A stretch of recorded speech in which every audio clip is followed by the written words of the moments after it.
communications for this. Yeah. Yes, absolutely. So we have an option. We can either use SRS, which the frequencies are on the sign-up sheet and are programmed as well for people with scripts into the buttons A and B on the planes. Or, since everybody actually is on the same side in this and might benefit from knowing how the other flights are doing, we could just stick to using Discord. I'm easy. You can decide for yourself, guys, which you'd rather do. I'd like to be on SRS and Discord for my navigator. Yeah, that sounds like a good idea. Okay.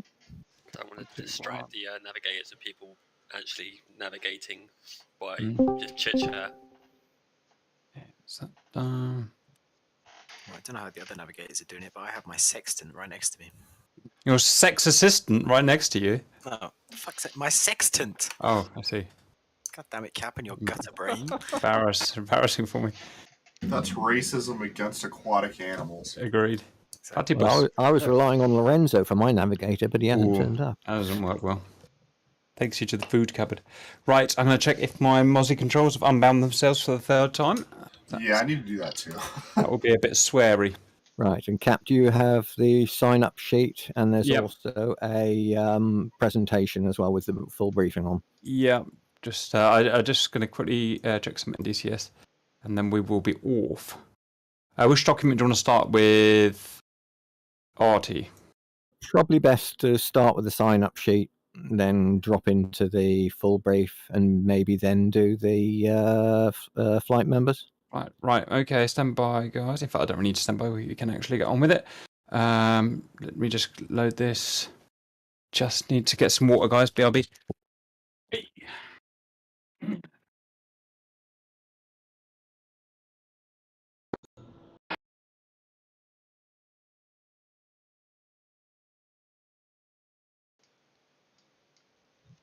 Hi guys, this is Shrack. Thanks for watching the stream. Hopefully my mic is working this time.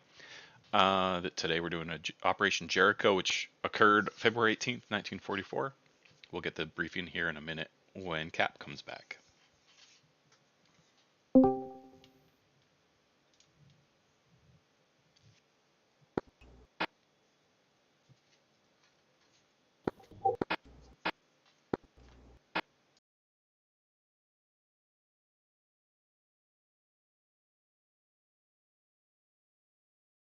This is Shrack. Hey,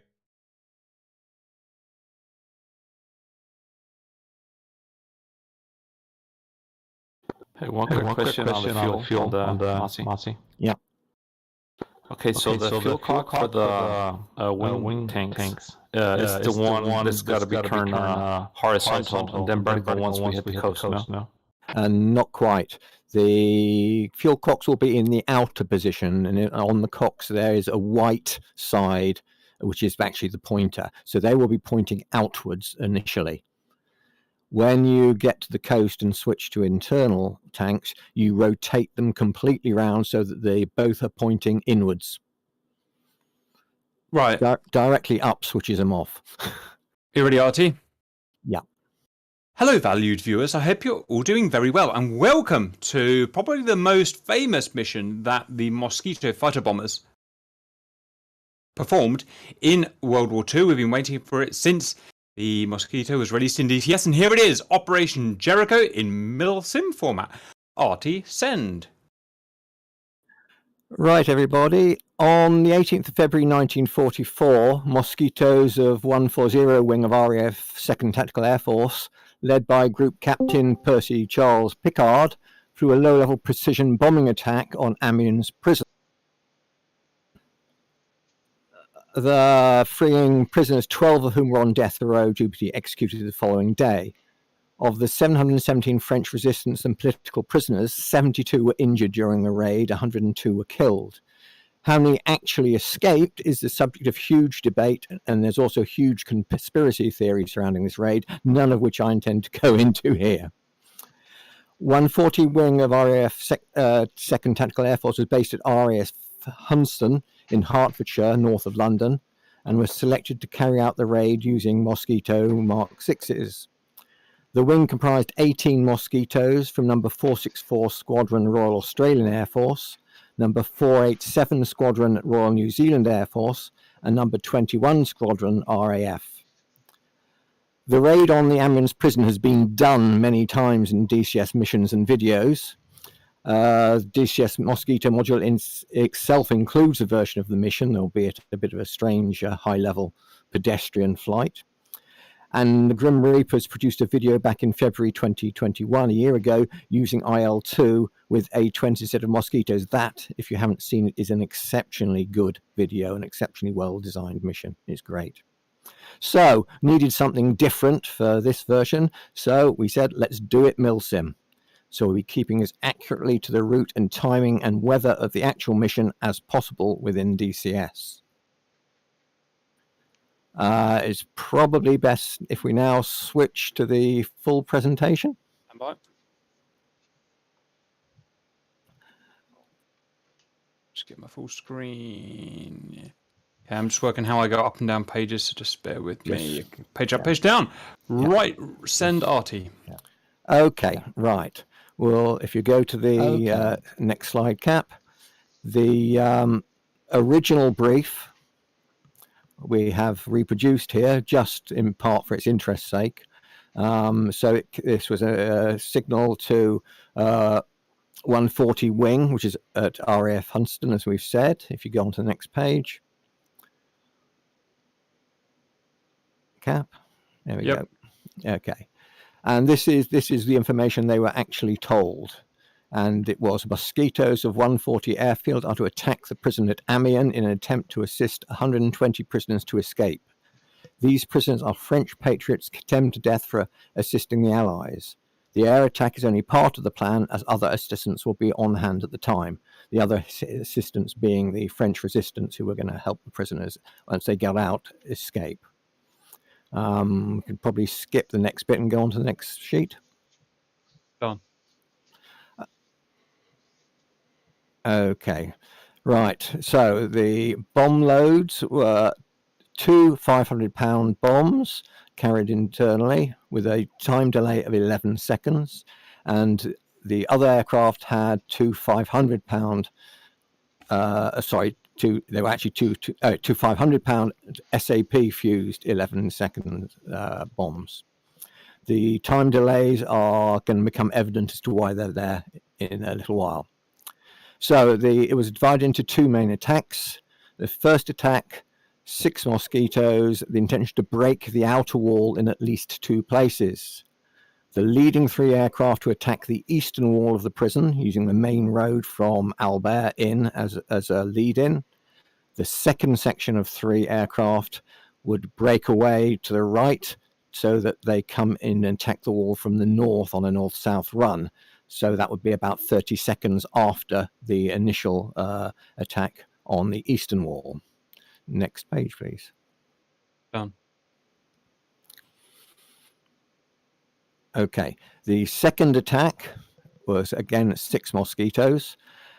This was to bomb the main prison buildings, but specifically is to bomb the guard barracks at either end of the building, not the main building itself. So this is basically the guards have their lunch at midday, so they should be in those barracks buildings, and the aim is to kill as many of the guards to make it as easy as possible for the prisoners to escape through the holes we've made in the wall. The second attack to happen 3 minutes after the first attack, so the whole thing should be complete within 4 minutes. Next sheet. Done. Okay, and the fighter support was provided. Each formation of 6 Mosquitoes would have 1 squadron of Typhoons as close escort. And then there's the details of where they were actually going to rendezvous. Ours will be slightly different. If you go on to the next page. Done.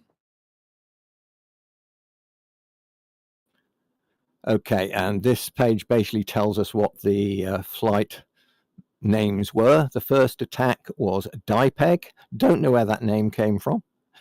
The second attack was Cannon, and the fighters were Dunlop. I do know that Dunlop was the name of the dog of one of the pilots. I think it was actually Picard's dog. So where the other names came from, I'm not sure, but those were the actual names that were used. Next slide. Done. Okay, so here is the Grim Reaper version of that. Flight DIPEG, we have 6 mosquitoes split into 2 elements. Alpha element, 3 mosquitoes will target the prison east wall.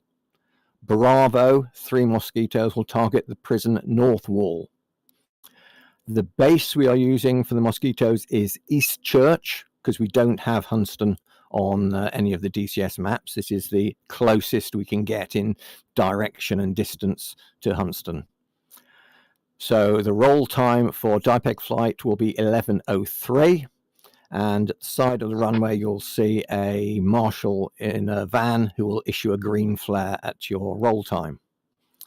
The departure from East Church will be 277 magnetic to Biggin Hill, where you will go into a hold and rendezvous with your fighter escort.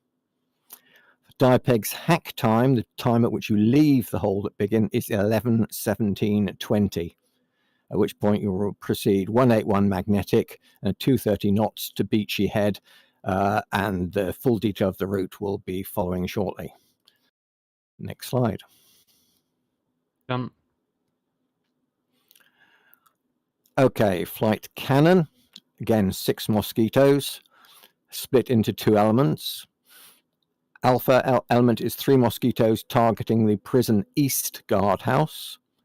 Bravo, 3 mosquitoes targeting the prison west guardhouse. I think tonight we don't actually have all the 3 mosquitoes, but we do have at least 1 mosquito for each of those flights, so we can attack all of the designated targets.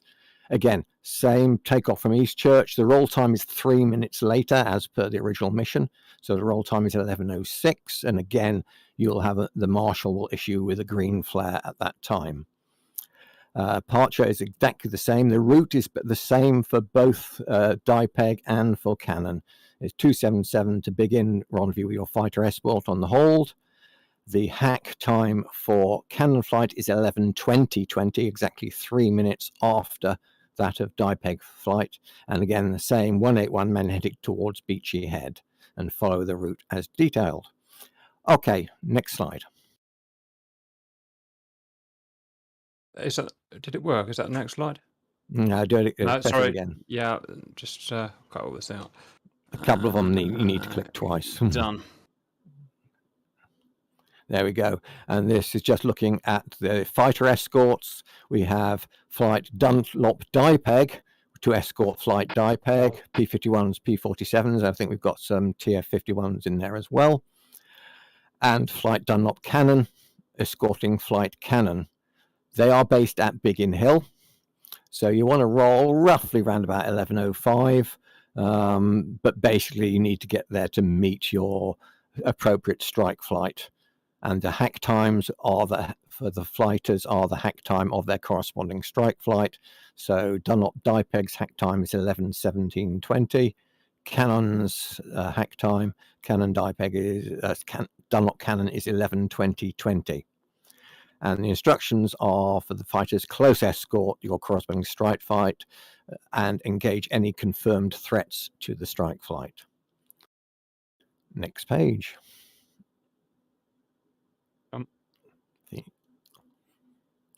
You've got to click it again on this one.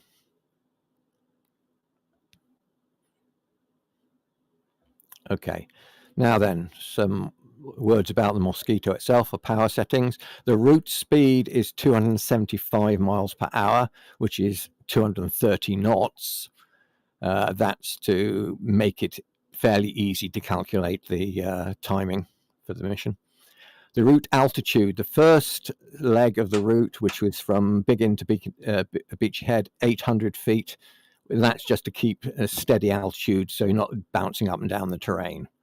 From Beachy Head onwards, as we go across the channel and onwards to the target, 100 feet AGL or less. If you fly above 100 feet, it increases the probability of detection by the red cap aircraft. They will be looking at regular intervals on their radar to see if they can see anything. Doc, stop it. Sorry. Okay. The power settings should be 2650 RPM and 9 boost, which will give you 275 miles per hour. That may be increased for short periods to 12 boost if you're going uphill or into a headwind, or you need to make up time. The short power RPM changes are smooth to avoid engine damage. Do not try and fly the whole flight at 12 boost because your engines will eventually overheat and die on you. Next slide.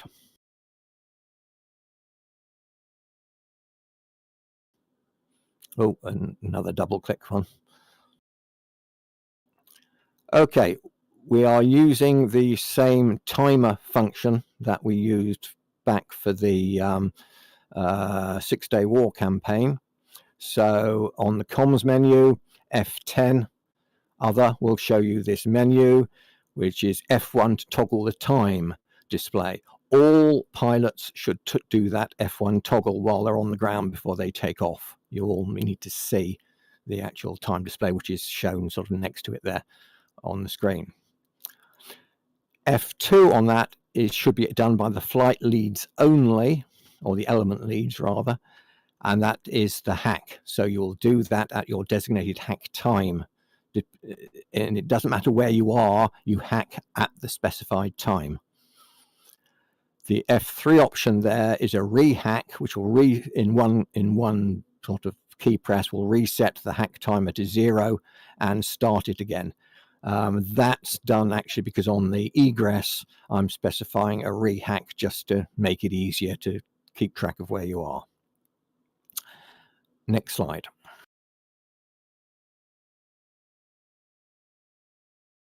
Okay, the wind, we need to talk about the wind. The wind isn't actually too bad. Ground level wind is 8 knots from the northeast to southwest. At 1600 feet, which is relevant for the first leg to Beachy Head, it is 17 knots. Now, there's a bug in DCS, which I've discovered while doing this mission. At 100 feet, it applies the ground wind to course drift, but it applies the 1600-foot wind to your speed. It doesn't apply, as it should do, the 100-foot wind to your speed variation.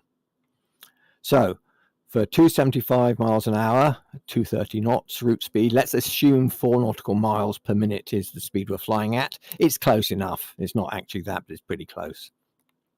So that gives us a maximum course drift at 100 feet of a plus or minus 2 degrees, i.e. for a wind directly abeam. At 1,000 feet for that first leg, it'll be plus or minus 4 degrees. And you temper that, you might want to go sort of midway between that if it's not coming directly abeam. If it's coming directly onto your head or onto from your tail, obviously there's no course deviation. Speed deviation, because it's applying the 1600-foot wind regardless, is plus or minus 17 knots for our direct head or tail wind, and proportionally, at different angles you'll get the different effect there.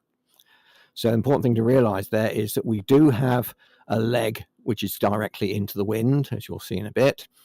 For that, you're going to have to push up to your 12 boost to get enough speed. But be aware you're really pushing the performance capabilities of the Mosquito doing that. So there is an argument that says if you're slightly early going across the channel, that will give you something in the bank for that headwind leg later. Okay, next slide.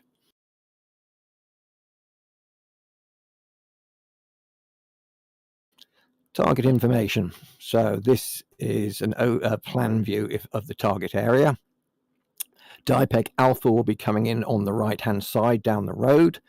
The yellow stars show where you are aiming to drop your bombs. You are not aiming to drop your bombs directly on the wall, but on the area of ground immediately in front of the wall, because the bombs will slide into the wall for best chance of actually hitting it, and will then detonate on their 11-second time delay. Same for DIPEG Bravo coming in from the north. You are aiming to drop your bombs in the area of ground in front of the wall and let them slide in. The cannon flights, in fact, if you go on to the next slide, Cap.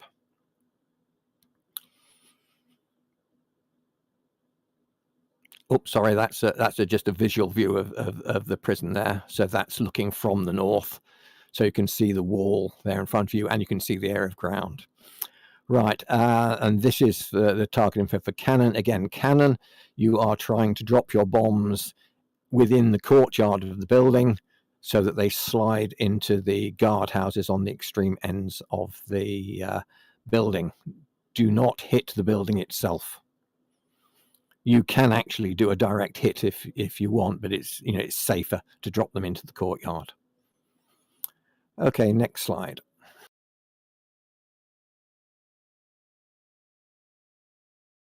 Right, for the mosquitoes, setting up your bombs. Right, DIPEG has two 250-pound SAP bombs with an 11-second delay. Cannon has two 500-pound bombs with an 11-second delay.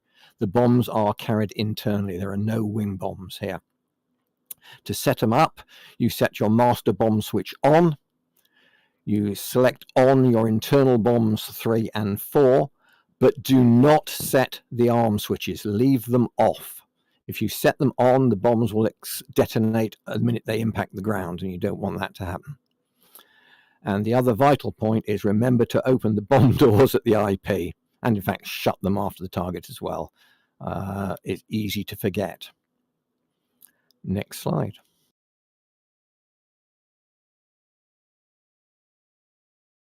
Okay, this is a suggested formation for the actual run-in. What the actual formation you fly the majority of the route doesn't matter, but for the actual run-in to the target, this is the suggestion I've got for DIPEG, which is lead to the left, second to the right, and the third down the middle. So you can basically drop your bombs to try and hit the left, center, and right-hand side of the wall. Same for DIPEG Bravo, same formation going into their target as well. The important thing to notice here is the time between lead's bomb being dropped and the third plane clearing the target is 11 seconds. If you are longer than 11 seconds at number 3, you will probably get caught in the blast. So you need to be fairly sharp over the target. Next slide.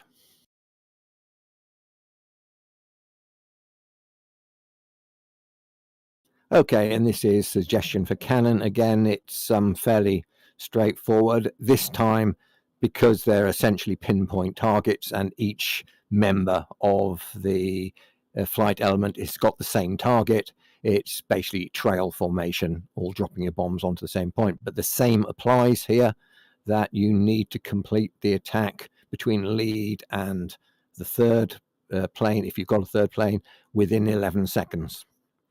And then we've got the Bravo to the right, so the Alpha is taking the left-hand guardhouse and Bravo is taking the right-hand guardhouse. Next.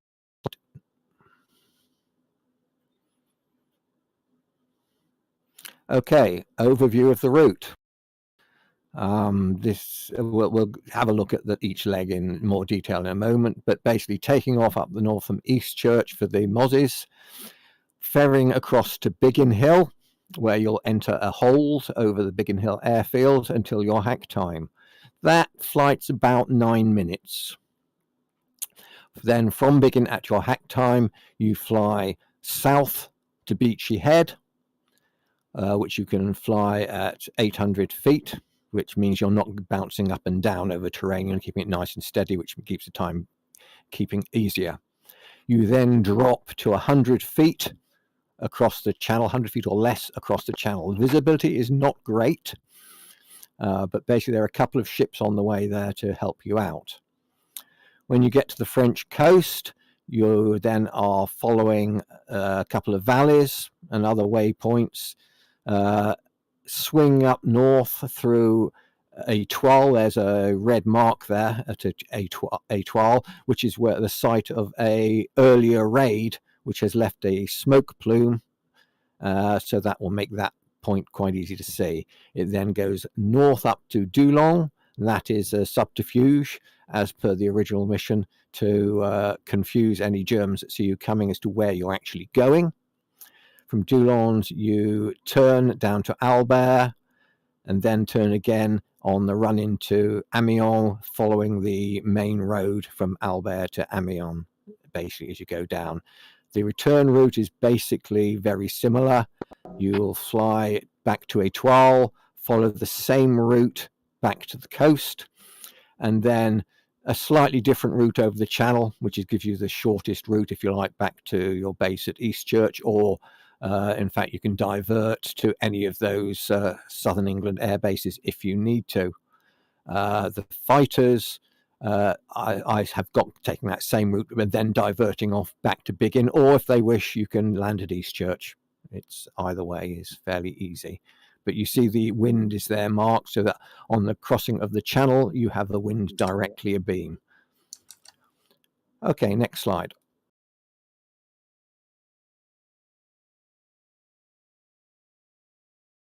Okay, so let's look at the detail of the routes. So you take off from Eastchurch runway 28.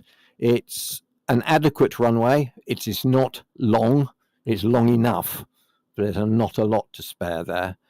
So flaps 10, you want to apply power up to about 2800 RPM, 12 boost, but apply it obviously slowly so you don't veer off to the side.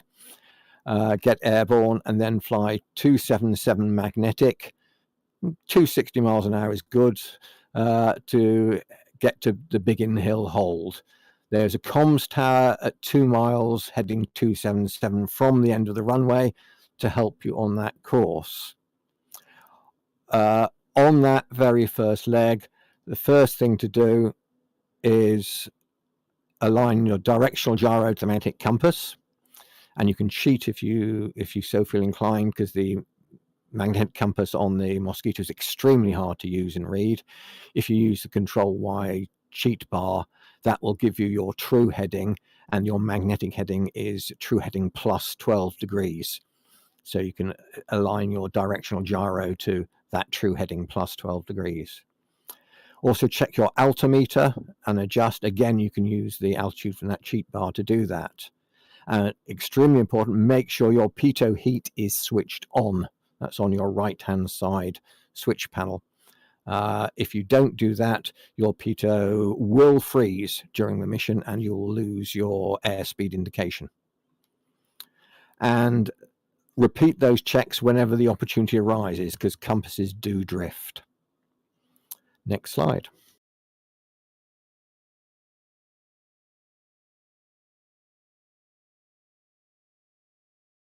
Okay, the hold at Biggin. So the Mosquitoes will come in from Eastchurch, heading of 277. You want to alter your course slightly so you pass the tower, so it's on your wing when you're heading 270 degrees. You then go into a circular 30-degree bank 2-minute circuit. This is to basically make it fairly easy for you to get your hack time and position at the hack time correct. Because if you, for example, look at DIPEG flight, they will come in, you will probably reach the hold at something like 11 minutes past 11. In fact, 11, 11, and 20 seconds, it would be the ideal. Then as you go round, as you go through the heading 0, you should be at 50 seconds. As you then go back through heading 90, so I expect I do 20 seconds. As you go through heading 90, you should be at 50 seconds. And then as you go through heading 180, you should be at 20 seconds past the minute. If you're not, you can tighten or loosen the angle of bank to actually gain or lose time. But the aim is that basically when you, in that point where you're heading 180 degrees south, you want to be at your hack time basically, which for DIPEG will be 11, 17, 20. And for Canon will be 11, 20, 20. It's not as hard as it sounds, but the important thing is hack at the correct time, irrespective of where you actually are. Okay, oh, and I've said for DIPEG, 1,000 feet for the whole altitude, and for cannon 1,300 feet just to deconflict, because you will be in the hold at the same time for a few minutes. Next slide.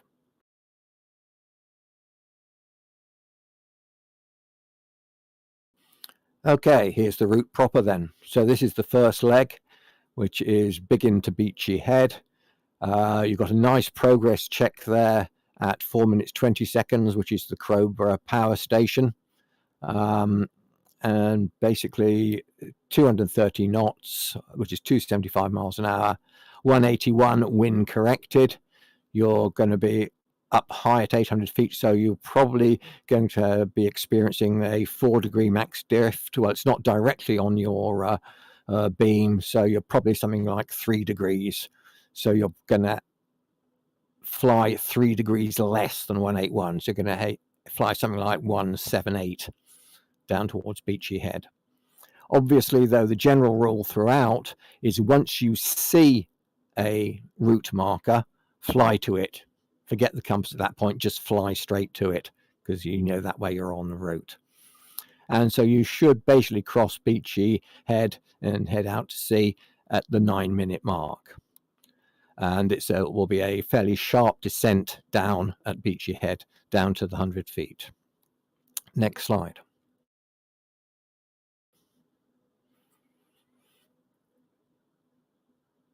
I should say you have all of these on knee boards in your cockpit. Right, next leg of the route is across the channel, 151 degrees, wind directly abeam, so you'll get the 2 degrees drift. So you'll be probably flying ideally 149, again 230 knots. You are 100 feet, the visibility will be very poor. Be aware of that. So it's actually quite tricky to judge your height and to actually see very far. There are a couple of ships there on the route. You will probably see them somewhere between 2 minutes and 1 minute before actually passing them. But they are useful waypoint markers. And again, once you see them, fly to them. Forget the compass, just fly to that waypoint and then resume flying the compass route. You should reach the French coast just after 24 minutes on the hack timer. You'll have to climb up to clear the cliffs and fly to the right-hand side of the comms tower that is there, because you don't want to fly directly over the port, which is just sort of to the left of the comms tower. Also, at that point, you want to switch to your inner tanks. Your wing tanks will be pretty nearly exhausted by the time you reach the coast. So switch to your inner tanks at that point. And if you've got your lights on, etc., fence in at that point as well. Next slide. P-51s might also benefit from switching their tanks at that moment too. Yeah. Copy. Okay. Life gets a bit easier now, because this next leg of the route is actually down a shallow valley. So you want to get low and follow the route of the valley. You can almost do it without the compass. You're just flying down the middle of the valley until you come to, there's a tech combine at about 27 minutes 50. At that point, you will turn onto a heading of 105, and it's a climb. So you need to put some power on to actually get up there. And again, flying across the higher ground to, there's a comms tower at 29, just beyond past 29 minutes there, where you'll do your next turn onto 067. Next slide.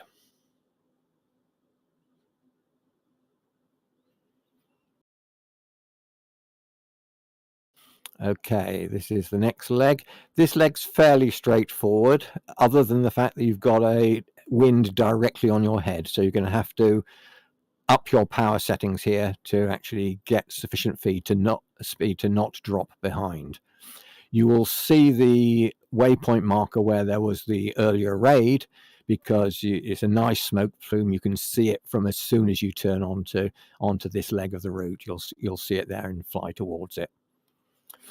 Again, fly beyond the smoke plume, slight adjustment to the course to 069, a couple of degrees of headwind, so you're not getting any course deviation, you're just getting the impact on your speed until you get to there's a comms tower and a power station at Doulon, where you will make a turn to 135 magnetic. Next slide.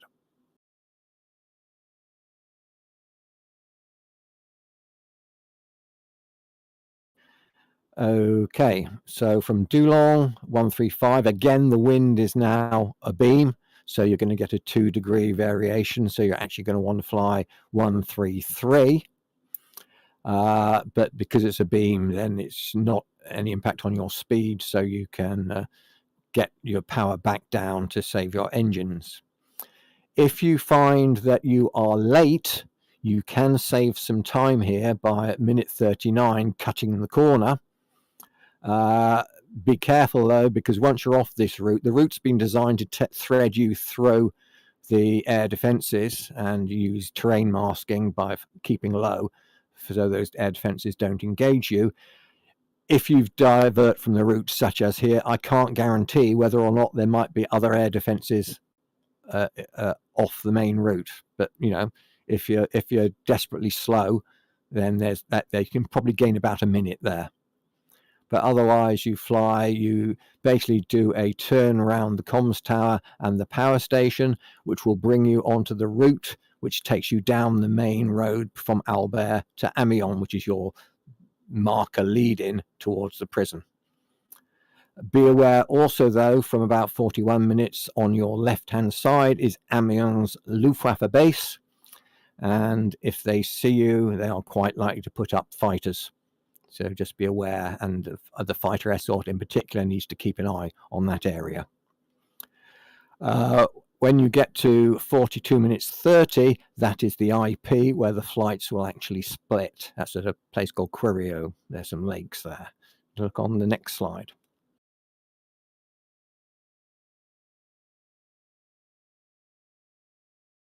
Okay, this is the actual ingress to the target. So flight Dipeg Alpha is the only flight which at the IP carries straight on down the road. You carry straight on down the road and to your target, and so the lead will go for the left-hand side of the wall, number 2 the right-hand side of the wall, and number 3 the middle of the wall, basically, as you go down there. As you release your bombs in that clear area in front of the walls, immediately climb to clear the roof of the building. It's quite a tall building, you'll have to climb. And then sharp turn to egress 305 magnetic. And that will take you back to the low valley that flies towards Étoile. The other flight, Dipeg Bravo, and also the cannon flights will at the IP will bear to the right, heading of 286. There's a road there which you can follow as well. And basically you will swing up towards, there's a tech combine there, and that will be your turn point. You'll at that point turn on into the target to approach it from north to south. If Dipeg Alpha do their job right, you should find the target easy to see, because you should see the smoke from Dipeg Alpha's bombs on the target to help identify it. And again, the egress, sharp climb to clear the building, and then 305, that's a very sharp turn, 305, to egress back to Étoile. There is AAA, etc. in Amiens town itself, so you don't want to overfly it. You want to make that turn as sharp as you can. Your actual target times are there as well, which is on terms of hack timer 4340 for Dipeg Alpha, which is in real terms 1201. Dipeg Bravo 30 seconds later, 4410 on the hack timer, which is 1201.30. And then Cannon 3 minutes later, 4410 on your hack timer, because your hack timer is operating in the same way. It was hacked at the right point, but in real time that's 1204.30. Okay, next slide.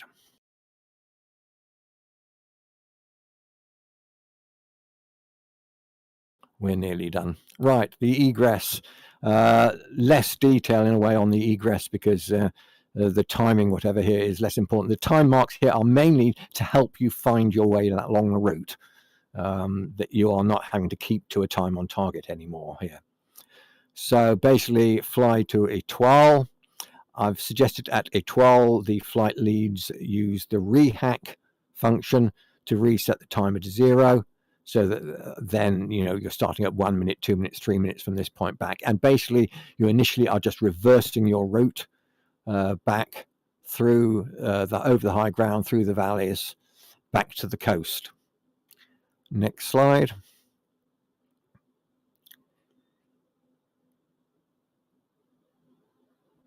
And then the recovery back to your base, showing flying 008. Again, because you've got a slight wind, you can probably want to fly something 010 will do you pretty well in actual flight, in terms of flight, to allow for wind deviation. Just past 18 minutes, there is a ship, again, to help you on your way. If you can see the ship, again, you'll see it about 1.5 to 2 minutes before you get to it. Fly to it, and then resume your compass heading from that point. Cross the coast at Folkestone, and then the strike flights return to Eastchurch, which is heading 339, and the escorts can either follow to Eastchurch as well, or you can return to Biggin, heading 307. And that basically is the route. There are various divert airfields you've got there as well. And also, I wouldn't fly much above 800 feet across the channel, because you have got low cloud and you're going to end up in cloud if you fly much higher than that. Okay, last slide, I think, coming up.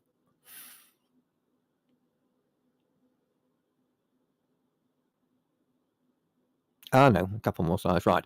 On your knee boards, what you do also have near the start of your knee board section is a route card, which has basically got all that same information on a single sheet in terms of numbers rather than pictures. So this gives you your hack time, where you should be, the heading you should be flying before wind correction, the actual distance, and the speed. That's odd. First one says 240. It shouldn't. It's 230. That's on the Canon sheet. It should be 230, and the time at which the leg time for that leg. Okay, next slide.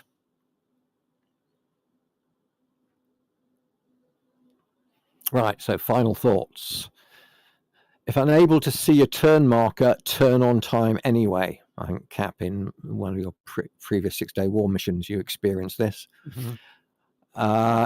If you lost your flight members, then you can always look at your route map, choose an appropriate time point, and fly to that to rendezvous with them, because they should turn up at that relevant time at that mark on the map. Corners can be cut to regain lost time. Beware, there may be undocumented air defenses off the marked route. If damaged, low on fuel, abort and return. You're not doing your other flight members any favors if you fly along but you can't actually meet the time on target or stay in formation. So if you're damaged, go home. In reality, only the flight leads need to navigate, because if your wingmen are in contact, they can just follow you. If you fail to take off or have problems taking off, you're probably as well aborting, because there's very little spare time on the route to actually make up time from a respawn and a retake-off. You can actually do it by flying, rather than flying to Biggin, fly direct to Beachy Head and orbit, then wait for the flights to turn up again. But in practice, I wouldn't bother. I would just forget it. And the other point, do not linger over the target. It's a one-pass attack and egress. Picard got himself killed by actually going back over the target. He had to, because he had to actually do the BDA, basically. But it was doing that he was intercepted by fighters and got killed. Other point, check your fuel, check your directional gyro versus compass frequently. And escorts only react to identified engaging threat fighters. There may be other aircraft flying about, but if they don't engage you, don't go chasing them.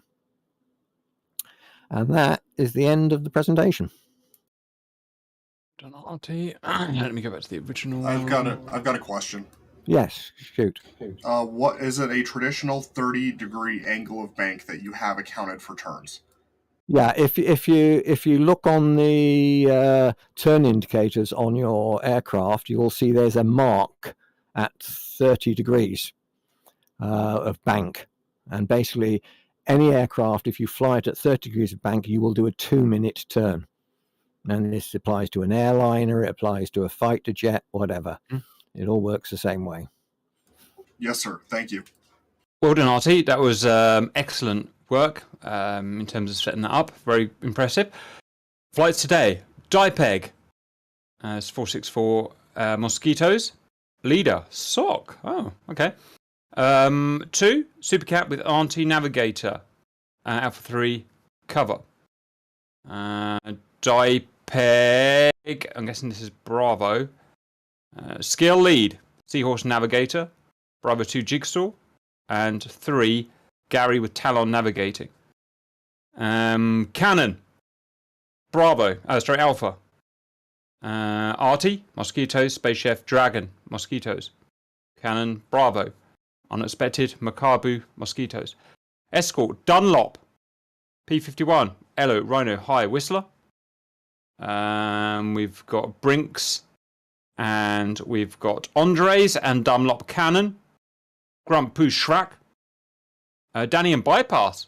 And my closing thoughts are it shows how good World War II pilots were to fly missions like this in bad visibility with high wind, only with a map, a stopwatch and a compass, usually not a very well working compass, adapting for wind and visibility as they go, and the aeroplane that flew at the Mosquito that could do missions like this. It's also worth remembering that tomorrow they'll be doing it again. Yeah, right. Not for me. Right, guys. Who's navigating in am I fucking navigating in Dipec Alpha? Well, it looks like Gary's not here, so I suggest Talon moves across to Socks Mosquito if he's leading, so he's got a navigator. Yep, Yeah. will do.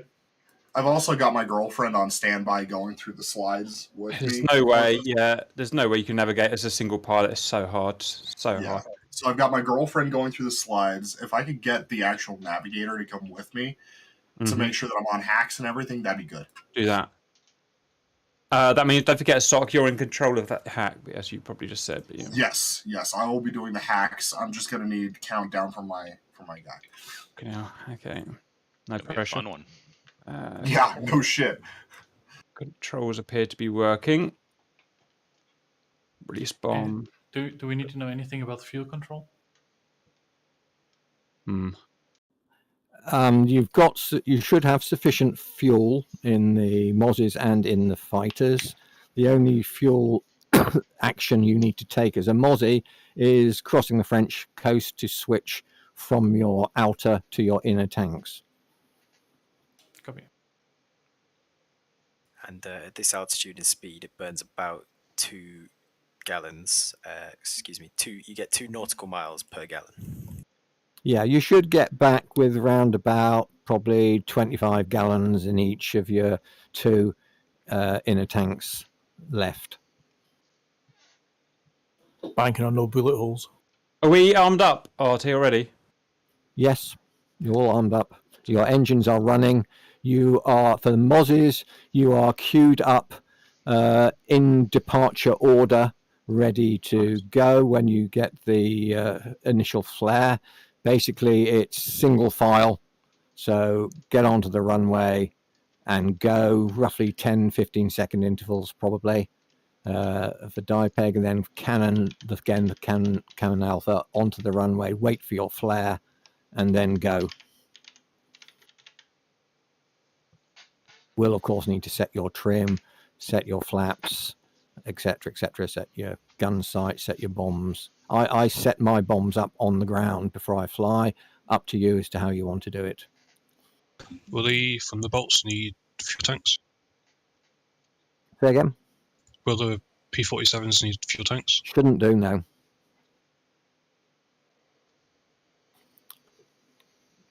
I can't remember if I put fuel tanks on them or not, but you have sufficient fuel. You may have tanks. Check when you get in. Okay, state of server. Someone. We're in. Server's up. Okay. Yeah, the password is in the sheet. I mean, we'll have 350 gallons in the 47s. When does the mission timer start? So we know we have everybody in there before we start taking off. The mission timer. The mission starts at 10. I think it's 10:55. And we have enough time to be prepped? So that gives you plenty of time because the first roll, which is dive peg alpha, is 11:03. So basically, on the ground, after you've been in about 10-15 seconds, you can go to your comms menu F10, F1 to start the time, start the clock, and you will see the actual time up on the screen up at the top.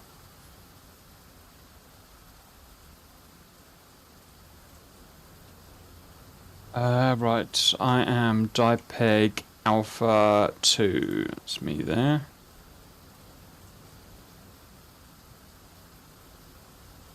Hang on, Auntie, I'm not in yet.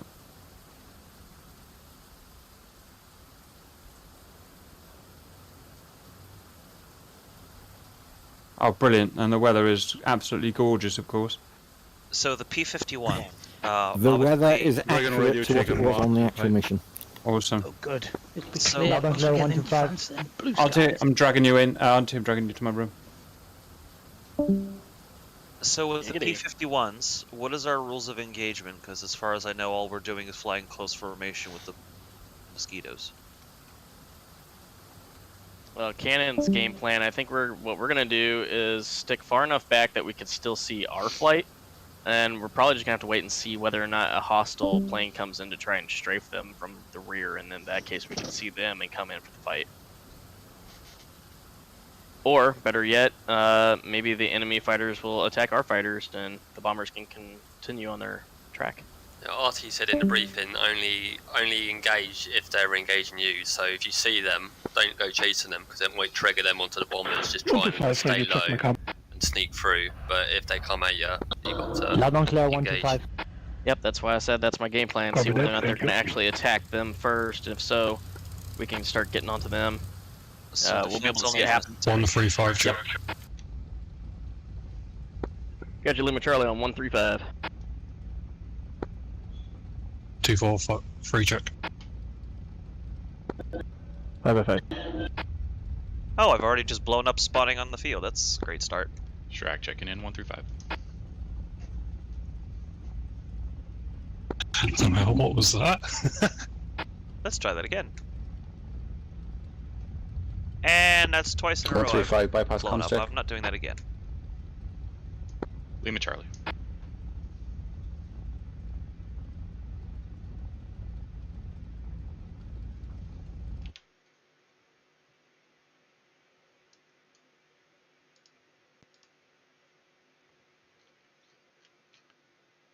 This is a weird looking map.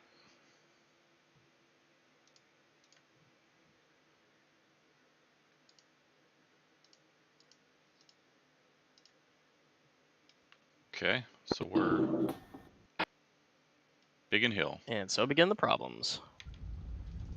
Yep, so I couldn't spawn in slot 4 without it blowing me up both times. I took 3 and said fuck it.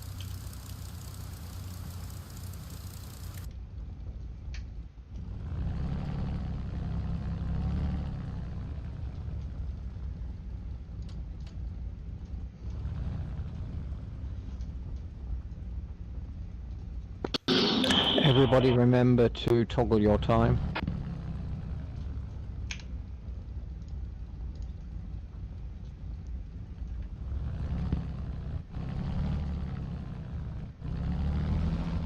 Why am I way out here and nobody else is nearby?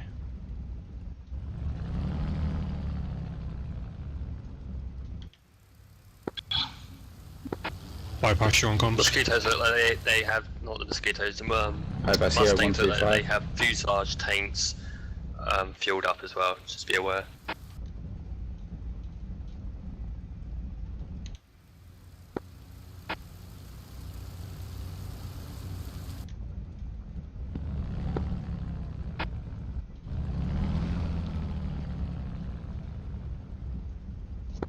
I'm to your left, Danny. Okay.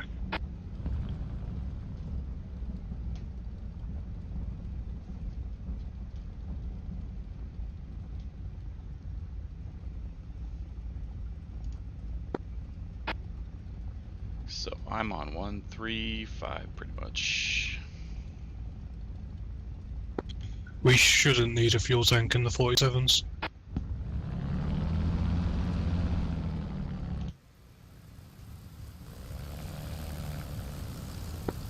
Okay, I'll get rid of it.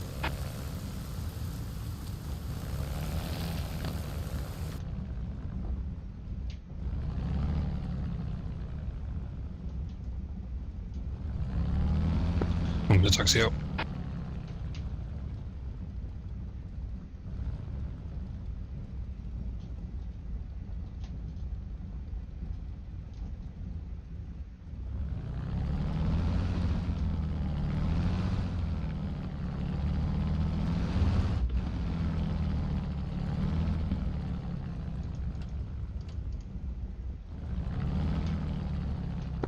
Bypass taxi to runway.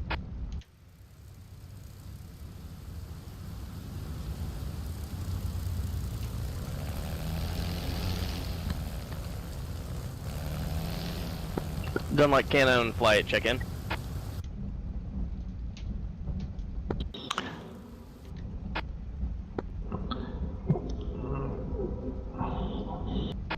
Shrack checking in 135. Copy that, push, check in.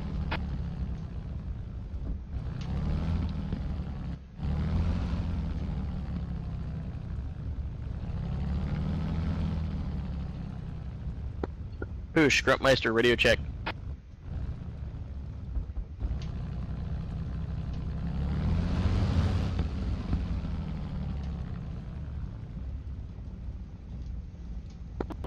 Copy, Spaceship.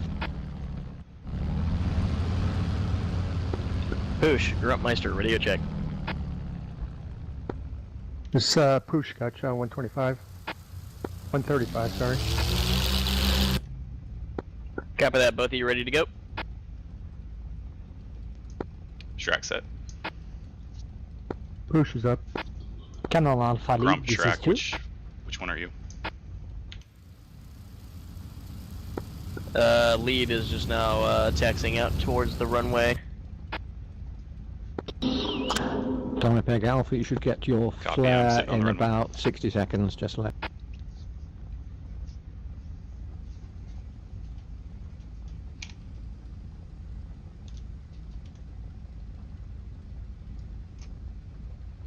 Request refueling. Request rearming. RT, Spaceship. Copy. RT receiving? Are you on 125? Yeah, 125. Copy. You're the one turning into the runway at the moment? Correct, yeah. Eyes on you.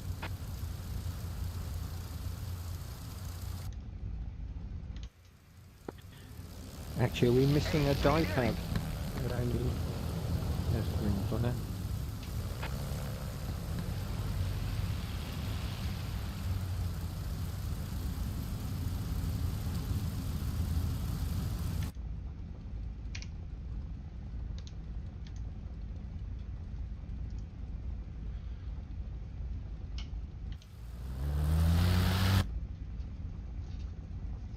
Fighters are, yeah.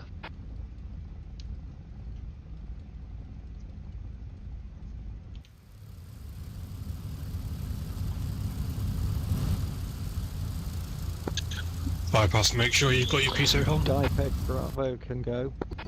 Copy that, Danny. I'm done. Come in. 243 check. Loud and clear 243.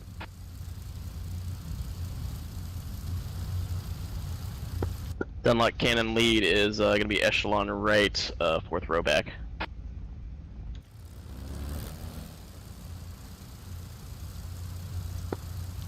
Copy that. Shrack is echelon right, 3rd row back.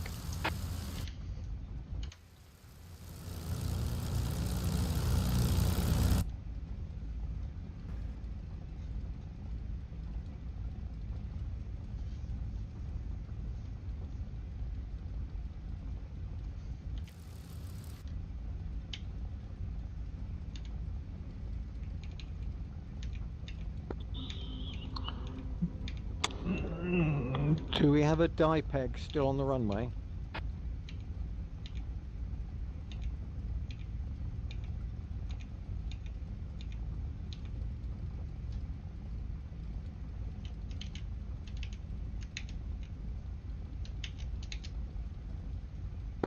Okay, Dunlop cannon flight, just for ease of visual, I've swapped out to white stripe.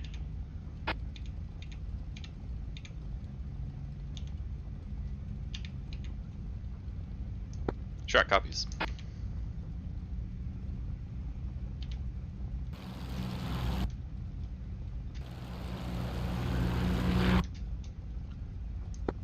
Shrack rolling. Control I didn't realise we're taking off so early, okay. Okay, we have plenty of time. 30 seconds. Is that rolling? They're not rolling from East Churches until now, essentially. That's right. And then they've got, I don't know. Yeah, we have 15 minutes to hack time. Cannon Alpha ready. I'm just going to sit here and warm my engine and we're going to stay airborne. 2. Copy. Sounds good. 3. Bravo. So fighter escorts, be advised, there is 20 minutes until we, well, 15 minutes until we have to take off.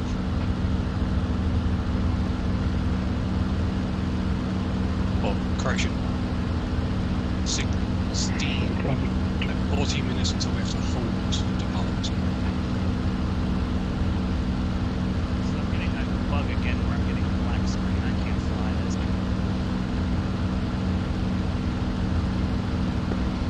Jim, the pull up to the right of me. Copy that. Now 3 airborne on your left echelon long.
Is that a clockwise pattern over the warm-up area?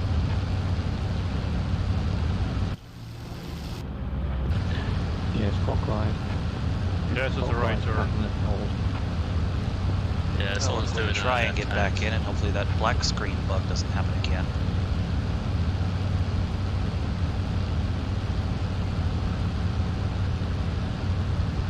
Like, wow, you take off and then you're blind.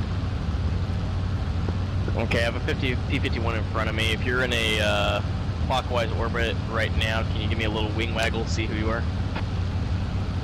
That's Shrack. Copy that. I'm right behind you. Copy. Gonna turn my lights off.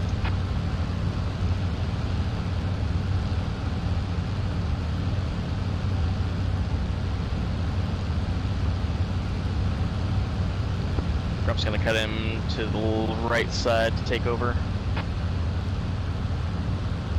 Received.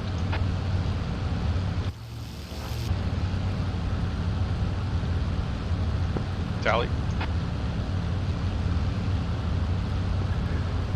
Art is going to climb to 1,000 feet, which is our hold altitude.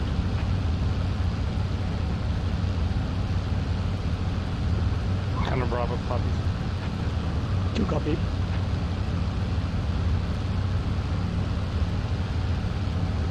Three. Lead's gonna reduce to 20 pounds of manifold.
BCS.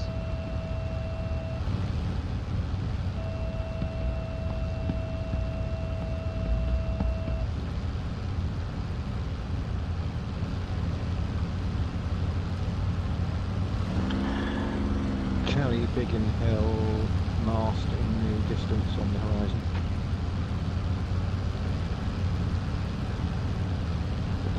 Two eyes on. 3 eyes on. Cannon Bravo, eyes on. You're part of the fighter group that's still in around. Make sure you're warming up your engines.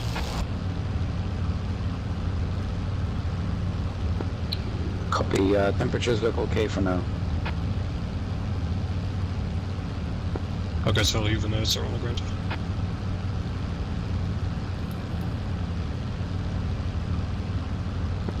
At a quick glance, who knows exactly where the pitot heat is? In a Mustang, not a clue. Bottom right near your lights, it should be on by default.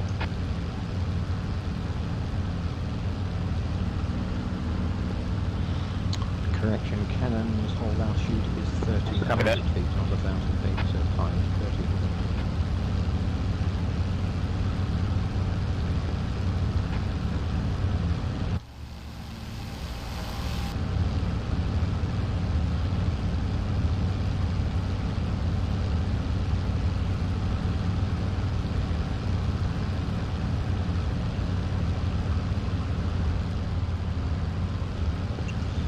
.125 check. Loud and clear. RT Danny.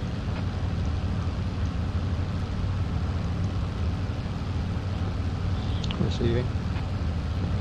We're still holding on the ground up big enough for you. That's okay. Cannon flight is approaching Biggin. About 90 seconds out. Tally, we've just got the first Mozzies overhead. That sounds fucking amazing with no canopy. Oh yeah. Give us a shout when you're 30 seconds.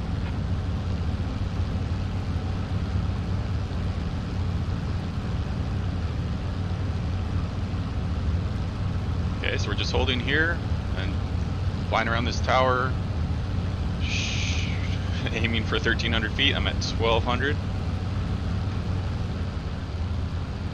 till hack time in 6.5 minutes.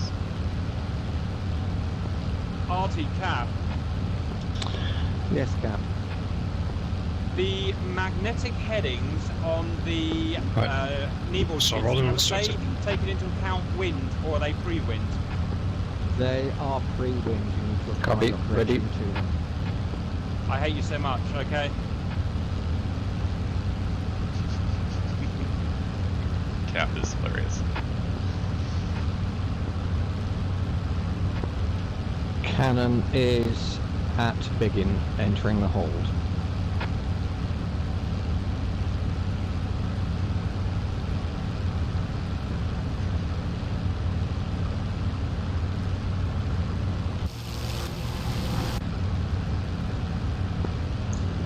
Bypass rolling. Dunlop cannon lead is clockwise orbit established at 1,400 feet.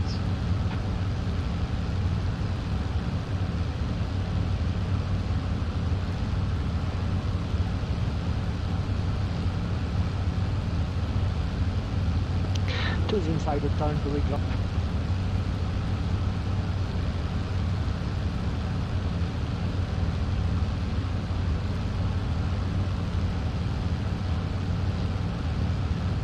Bypass airborne.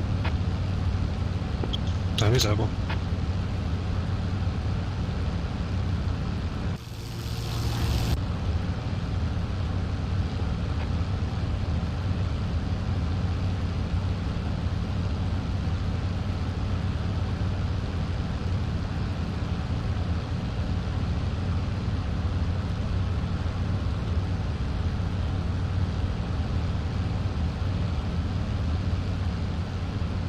Shrack Grump, are you still on my 6?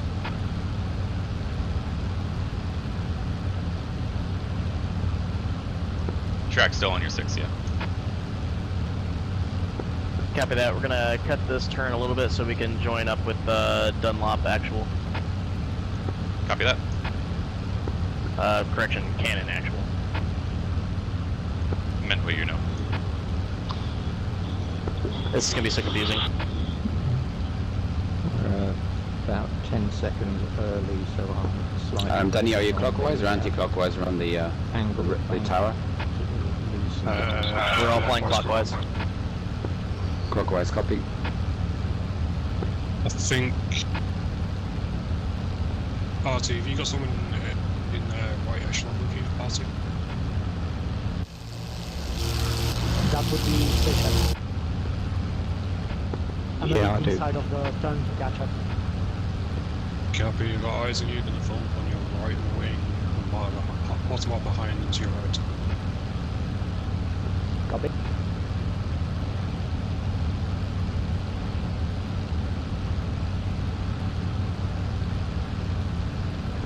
Dunlop cannon lead is seeing 4 mosquitoes at same altitude.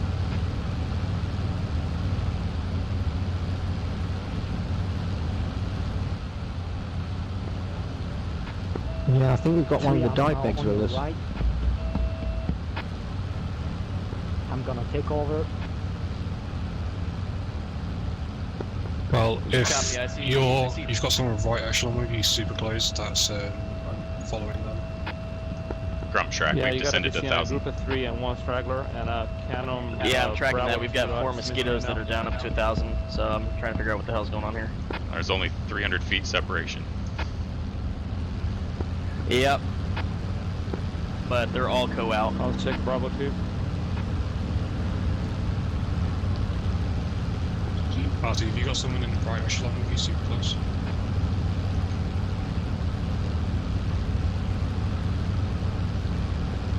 Yeah, he does.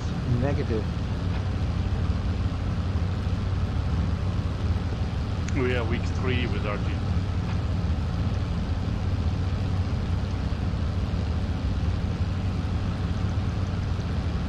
Am I in front of you now? Okay, leads reestablished back up to about 13, 14. Did the fighter stop coming so close so we could be nervous? Shrack's with you. Okay, I have eyes on you three. Got visual on you. RT, I'm setting trail behind you. Copy. Guys on you three as well, coming in, approaching 1 o'clock.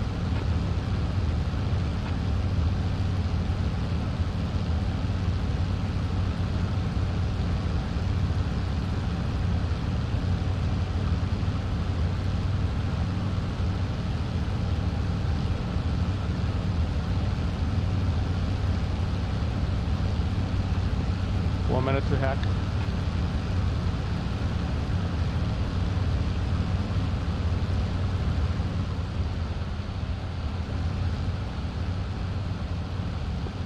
Already, Grump. Could you do me a favor and give me a little wing waggle? Yep. Yep.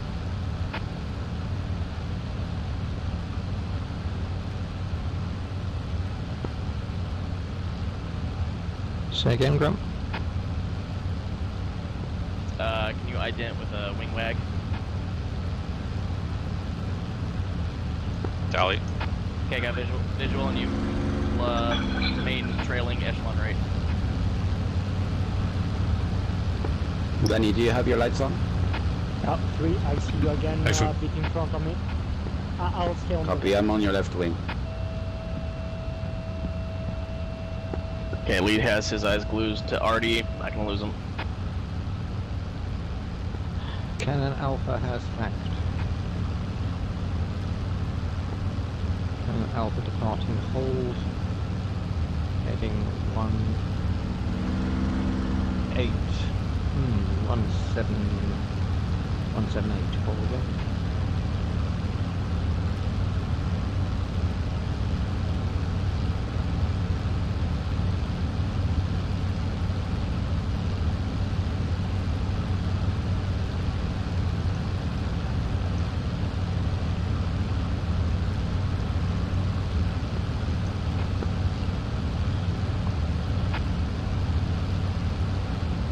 Descending to 800 feet.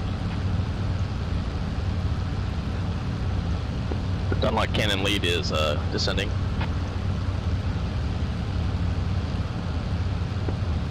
Cannon lead holding at 800.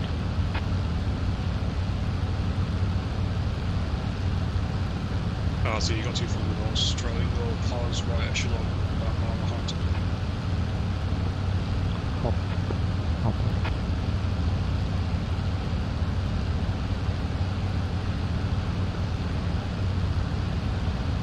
Tally the power station on the horizon.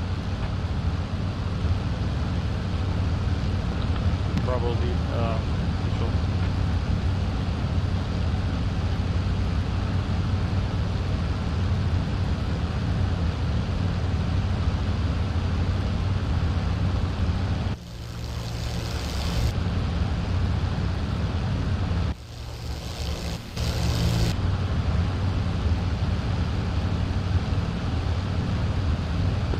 Okay, Dunlock cannon flight. We're probably gonna stay about this distance away from the bombers. That way we can see any inbound threats to them. Copy. Oh, gentlemen, I'm being a bit wayward with my altitude.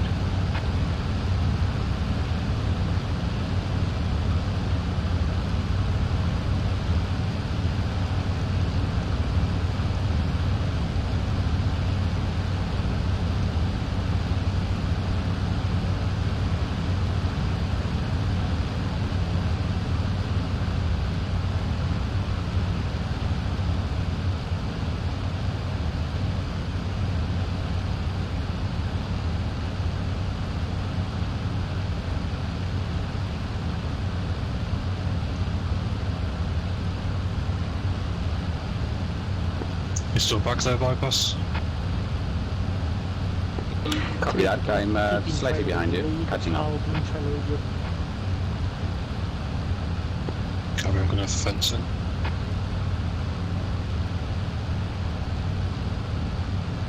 Yeah, copy, it's a good idea.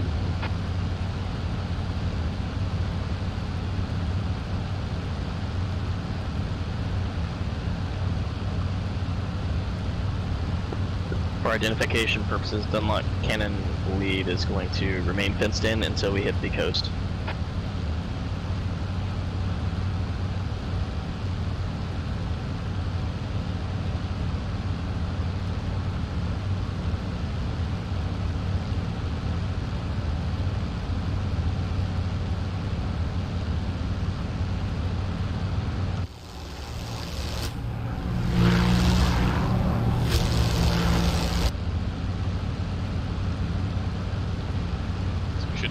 This thing at 420.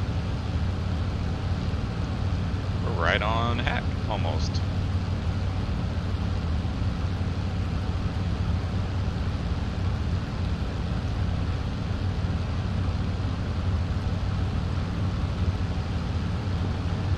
Cannon Alpha lead passing through the power station on track on time.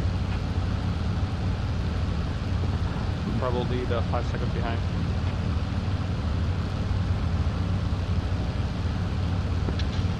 Thunderbolt lead probably about 5 seconds behind as well.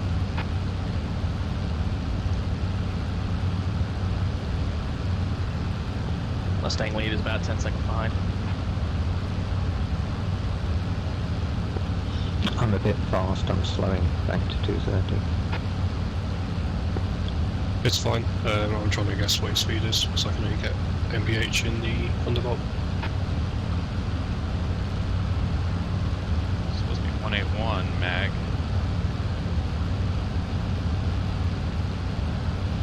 Crap, lost lead. Where'd lead go? There's lead.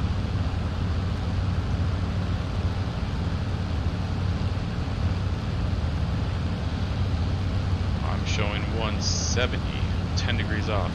Oh yeah, it's supposed to be like 12 degrees off or something.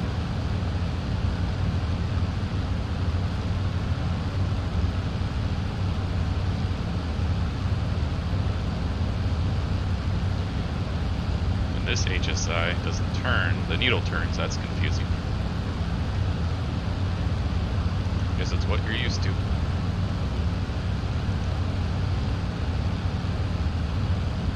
Supposed to be doing 230 miles per hour. Maybe it's, oh, it's 270 miles per hour, it's just 230 knots. Okay, that's why I was slow. So 270 miles per hour, 277. This is miles per hour, not knots. Interesting, okay. So I'm aiming for 270. Alpha lead, I'm low again. I'm climbing back up, so we need to clear these hills in front of us. Copy.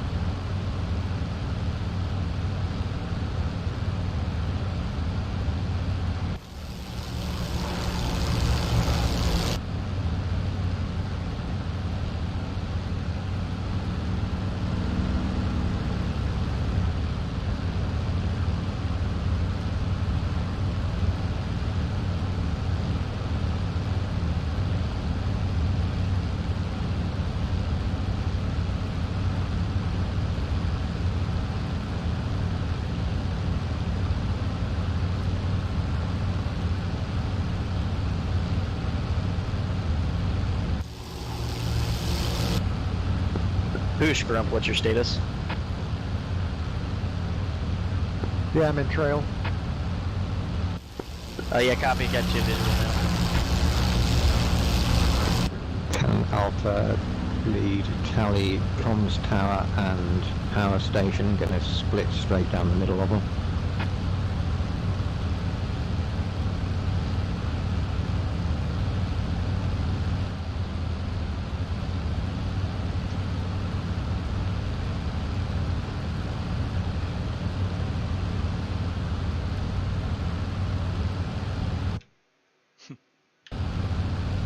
No point in going to that map. 8 minutes. We're coming up on Mustang lead pushing it up just a bit. Gonna be looking for a target speed of 270 miles an hour. 277.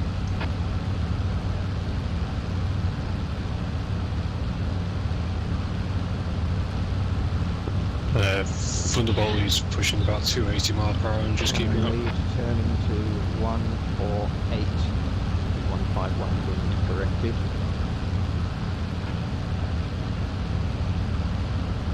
Probably turning. Must be past the green. Alpha lead descending to 150. But my plane's crabbing quite a bit here. Bolt's lead descending. Yep, I'm crabbing a ton. Copy lead right behind it.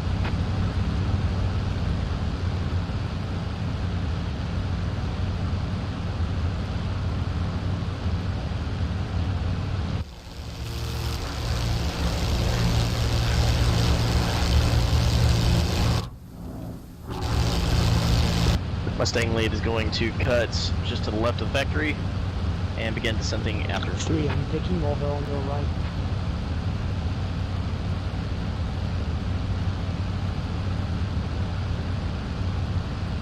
Mustang lead descending to 100. Probably is going to push forward to be closer to Alpha Lead, so I don't be 11 seconds behind. Mosquitoes are a bit fast, something. I'm just going to come in tighter formation, so we're not 11 seconds, more than 11 seconds behind. Mustangs are kind of holding back to see if any threats come up from above and attack. Then we can engage from there. Copy. Bolts are pretty in close with the front mosquito flight.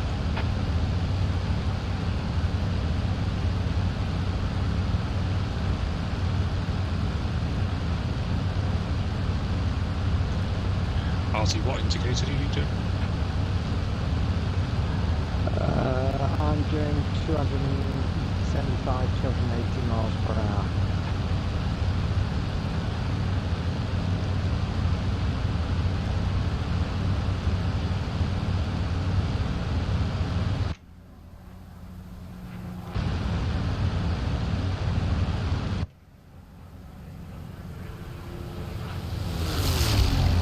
Cannon Alpha lead tally ship on the horizon, heading for the ship.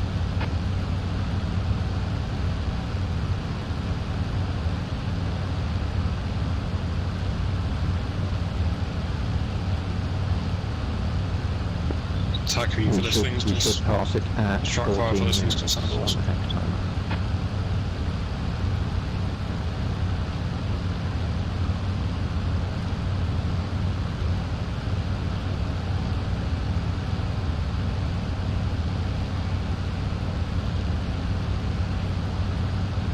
Mustang lead has pushed up to about 300 to catch up a bit. Garby, I can see you about a couple miles behind us. And firm.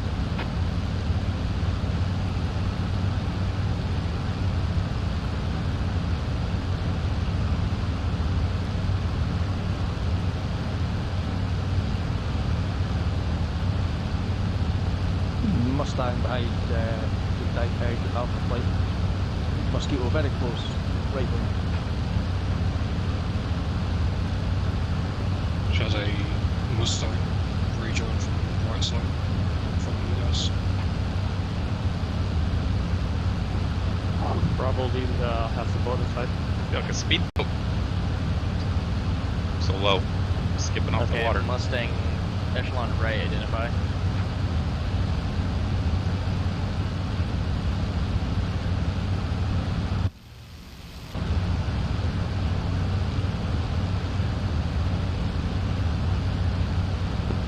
Mustang extreme right echelon from the Thunderbolts, identify.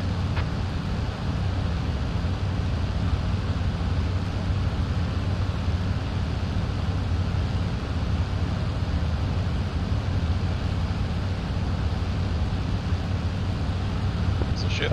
Go for Thunderbolts. I'm trying to identify the Mustang that's above right now. He's going to get us caught. Got a fighter right out in front of us as well. Yeah, I saw him rejoin. Mustang in front of cannon flight. Identify, please. Probably push. I'll slow down. Yeah, copy. Stay low. Stay behind. Wilco. You're breaching the 100-foot mark here. Cannon flight is about 20 seconds early, so slightly easing back on the speed. So early is good on the channel leg, because you can bank it and offset against the headwind leg later. Push, Grump, for identification purposes, your lead is behind cannon flight. I still have my lights on. Should be a 2-ship of P-51s back here.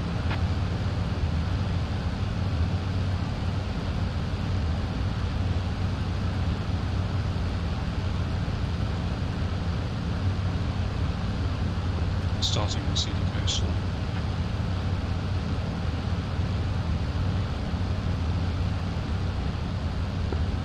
Tally. That's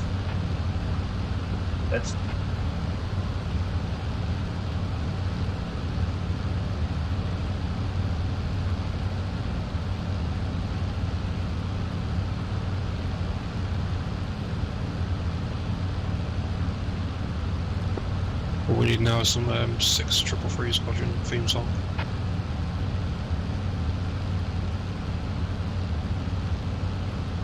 We could sing it. What do you think I'm doing?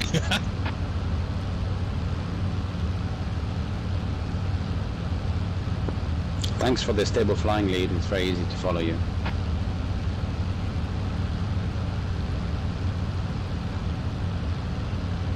That's assuming we're going in the right direction.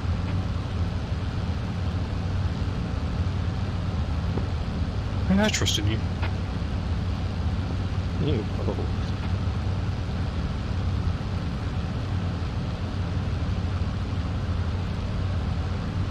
I mean, I'm on the account of not wanting to hack because I'm following that close to you guys. That's fine.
Mustang lead, tally ship.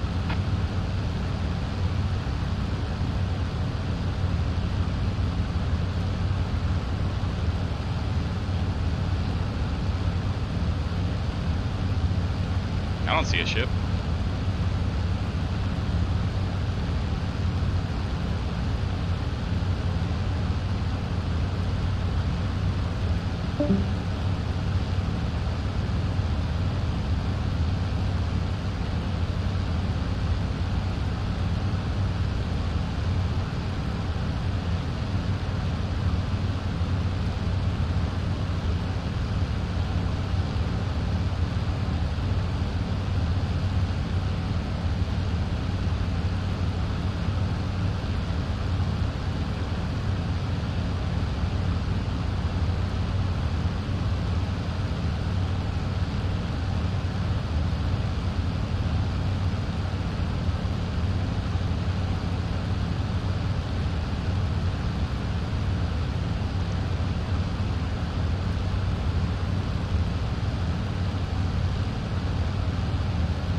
as a ship.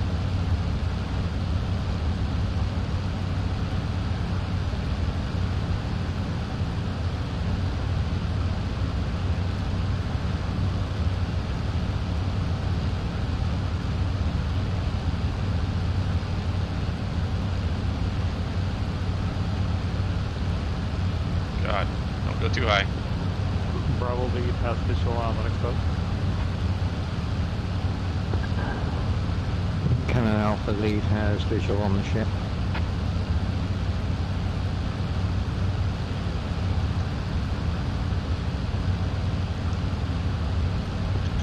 Thunderbolts as well.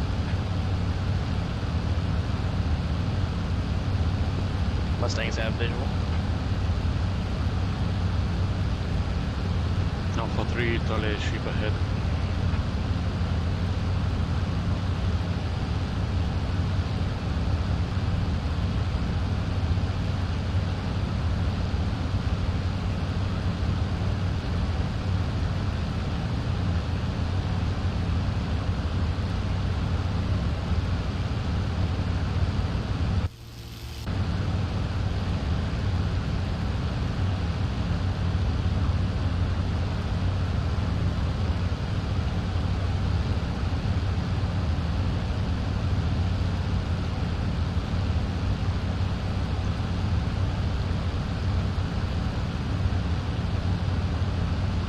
Bypass, I'm going to start going through my Orcs tank.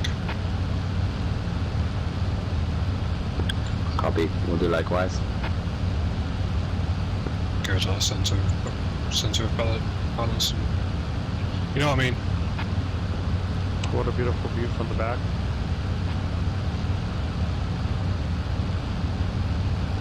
That's gonna be a nice flyover.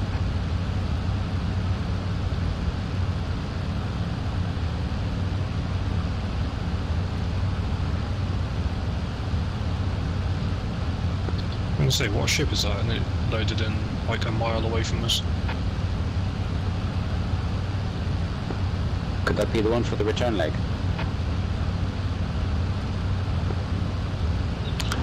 Cannon lead Alpha about 20 seconds early, which is good for this leg.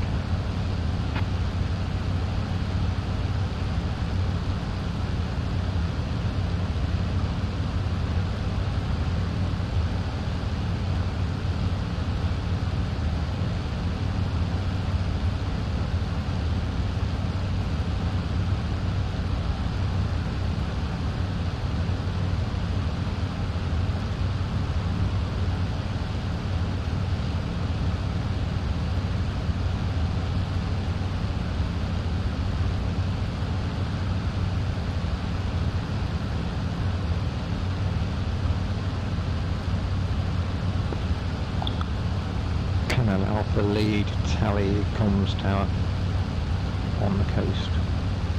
It will fly to the right side of the tower to avoid any AAA that might be in the port tower itself. Bolts, copy. Mustangs, copy.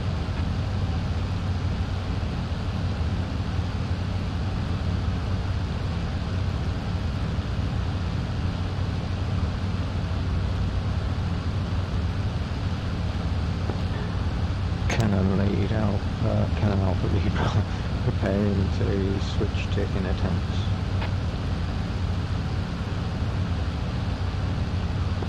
Bypass, I fenced in. Copy that, fenced in.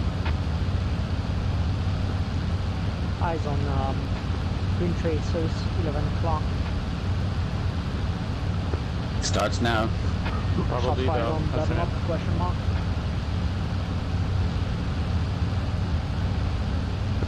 Okay, Shrack, gonna go ahead and fence in and switch to the right side fuel tank.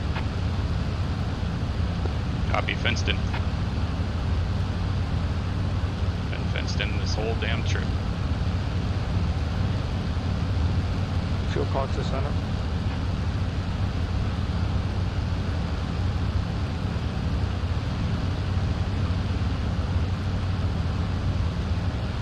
One of the Mozzies is not high.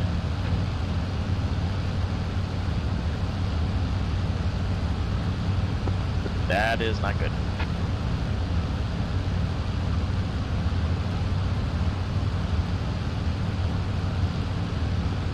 2, switch to central hands. Cannon Alpha lead, turning 142, will follow the valley. Sorry about the open separation. I need to let go of the controls because my setup is kind of awkward. I figured this would happen. Alright, we're going to continue on.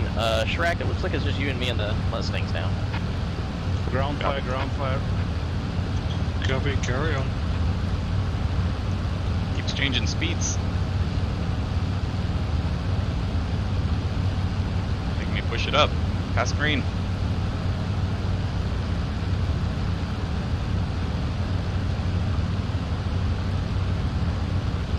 Right side, avoid the wires. Felt some wind there. They go in on the crest and down into the valley.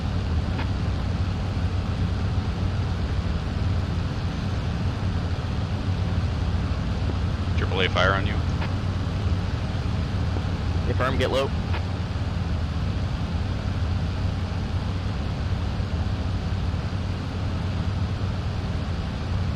Lead still has visual on the rest of the flight.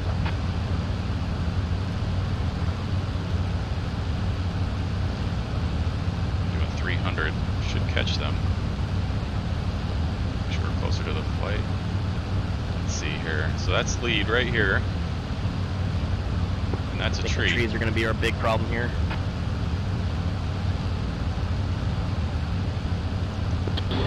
Yeah, fly as low as you can, but obviously don't hit the trees.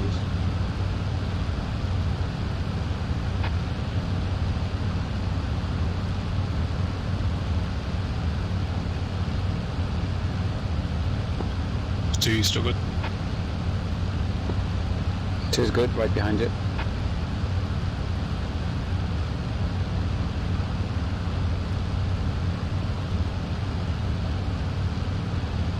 Mustang lead tally stacks.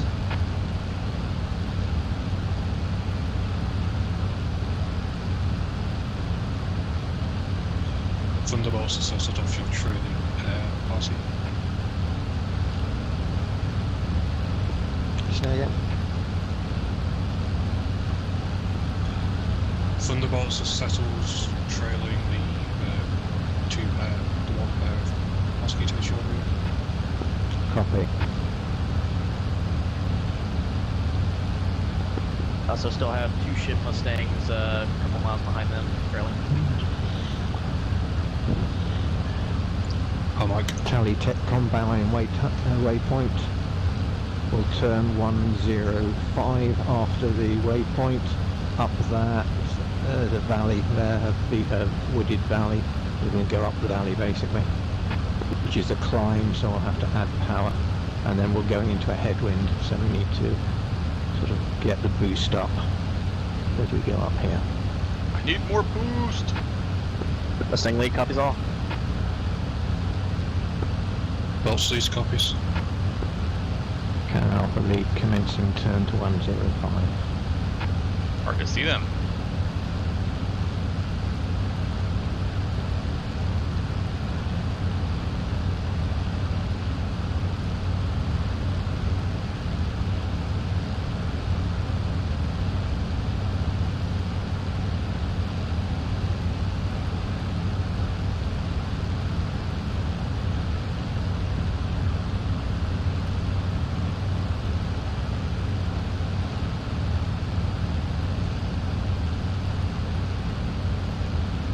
Mustangs follow that valley in for 105.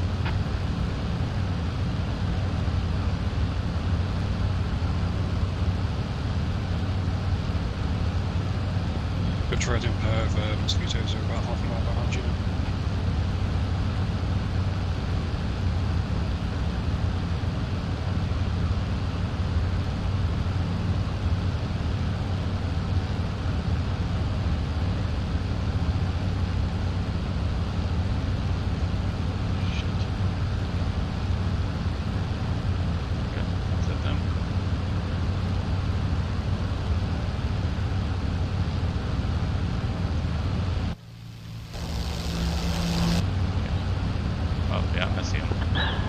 Tally waypoint tower turning 067.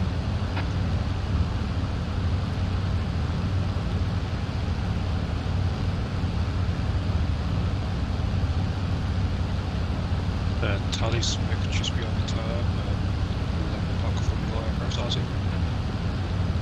Yep, that's our next waypoint.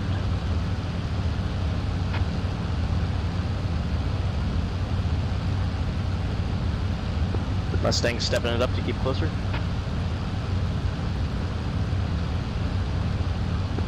Grump, I don't even see you behind us.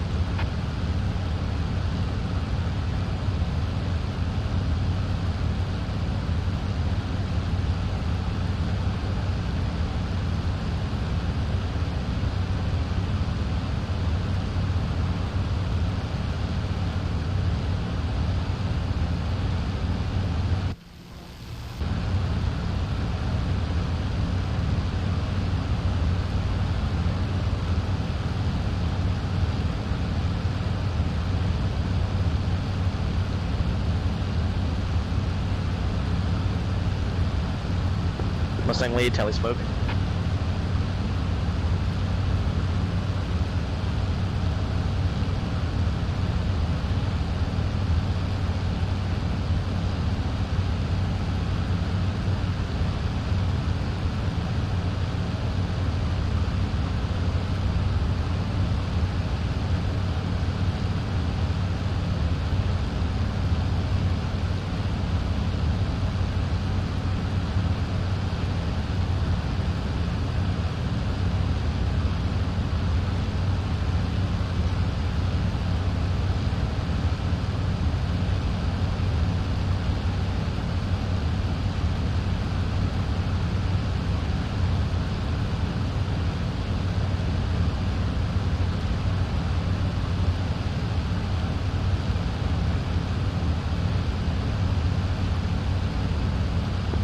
Alpha lead doing about 295 knots to offset the headwind.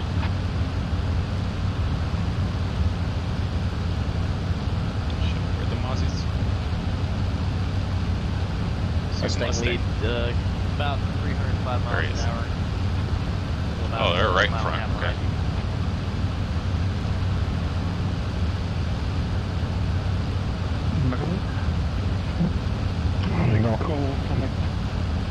Did you set anything about fuel pressure? One second. Back when your fuel's still good? Oh, there it is. I hope so.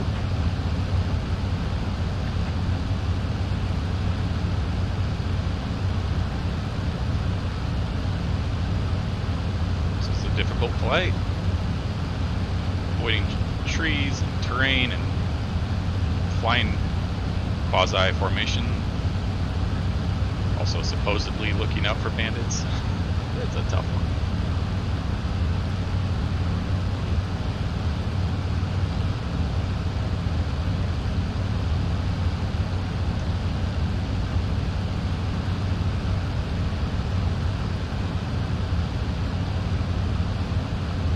I think the first package just lost a mosquito. Oops.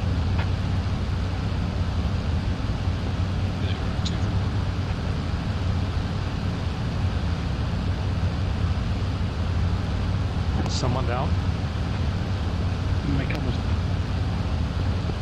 Cannon Alpha lead at A12 waypoint.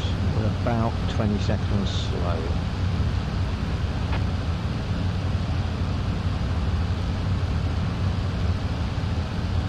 So we want to be at 33. Yeah, a little slow.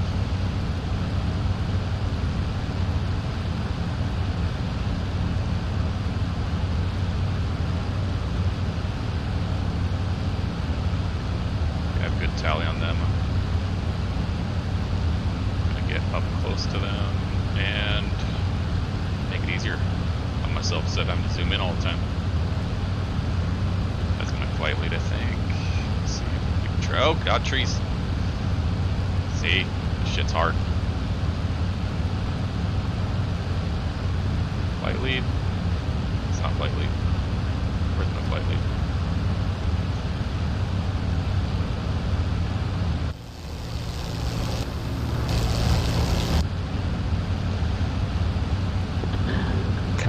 lead, just put speed up to 300 miles an hour to offset the headwind and regain the 20 seconds.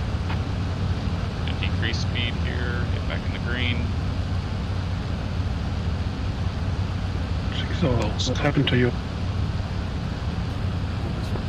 Can't stay at this speed for very long though, because we'll overheat the engines, but should be okay up to the next turn point. Why? Yeah, we're currently switching behind your last Mozzie, about 290 miles an hour. And what happened to you? Yeah, I jumped into the aircraft and then I saw you crash. I thought it was Mustangs are just trailing right behind the Thunderbolts. No, I mean your flight. Oh, that's quickly said. Someone hit me from behind and below. We've reduced to about anyway, that's good. So.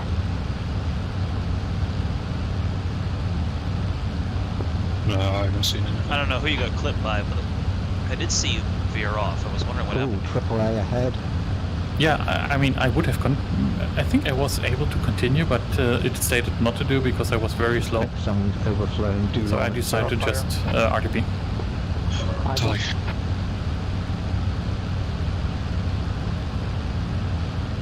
Whistler, are you still on? Yeah, I'm still. Tally and still going, or did you crash as well? No, it's still going. Oh, I crashed on takeoff because of that black screen bug. I quit the game and deleted FXO and metashaders, and when I got back, it wasn't doing it again. So, crisscrossed fingers. Yeah, do it for us. Turn will be to I'm just a Mustang pilot.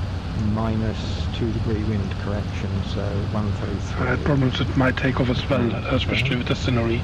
There was a windstorm.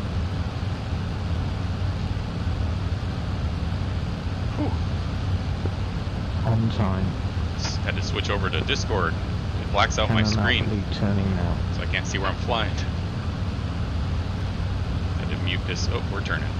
Mute Discord so my radio's not overridden by them.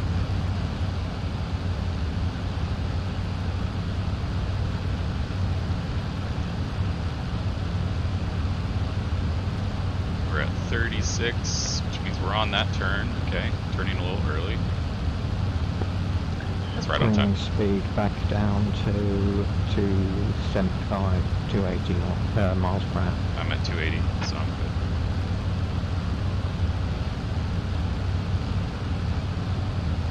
Yeah, so I have a bug where I can't look backwards with my head tracker because it flips out. I can't look backwards to the right.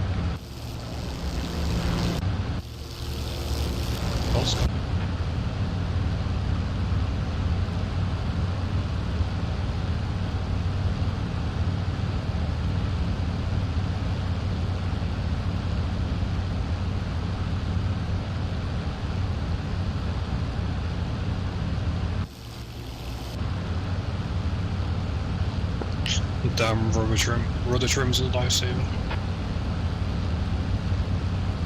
Yeah, correct for the wind. It's a good idea.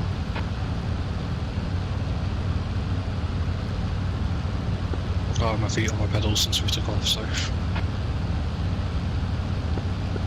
How's that workout going? They've been off. Like I've been using my thumb to correct for the wind offset. Yeah, same here. Break. Next tower tally off to our left about 10 degrees or 5 degrees.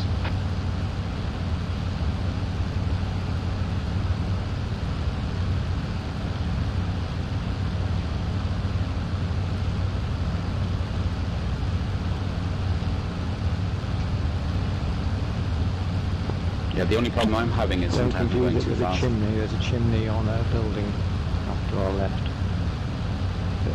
I can now just tally the tower on the horizon. Leeds Bishop. Yeah, Bolts can tally as well. Lee. Mustang tally. Could you clarify weapon settings on up stations 3 and 4 set? And we're not setting northern tail, correct? Master bomb switch on. 3 switches 3 and 4 on. Arming switches off. Copy.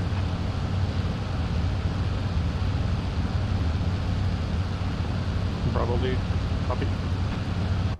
I can't wait until they expand this map to include Paris and London. Yeah, that'd be cool. If they just say thicket and factory, Normandy so we're to supposed as to well. turn around both of those. Copy that. Yeah, I think with the missions that we can do.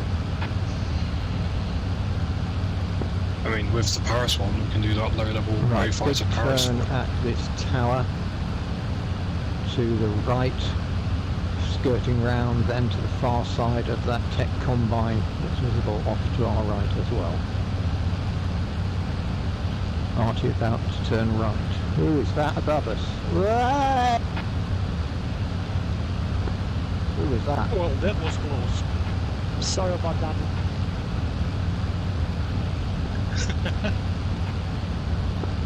Scary or what?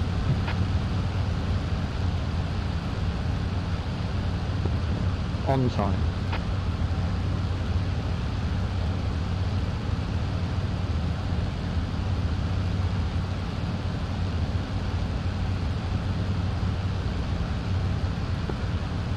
Right, there's the Albert Amiens Road, which we will now follow to the IP. Keeping low because we've got the Luftwaffe base to our left.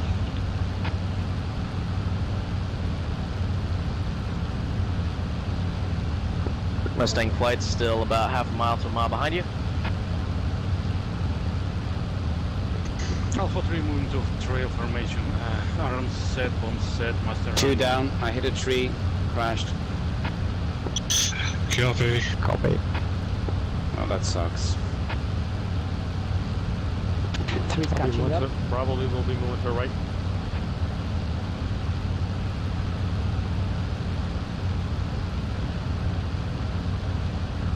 We've got Sally on the hangars for the Luftwaffe base. Good luck, boys. Right, watch out for any fighters launching. But they might not I'm see in us even trail if they're low level review, so I'll only see them as they're coming over the top.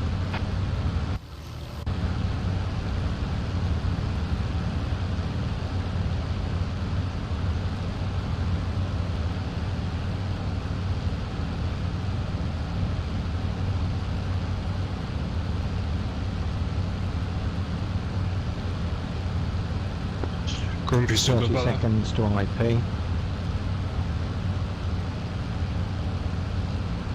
At IP we'll turn to 286. There'll be a road which will follow on our left hand side.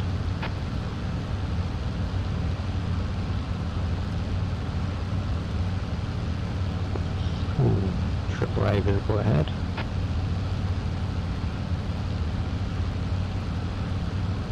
Another set of AAA 11 at 1 o'clock. Initial report, skies look clean of enemy fighters at the moment. Bombay open. Bravo is running on the north wall now.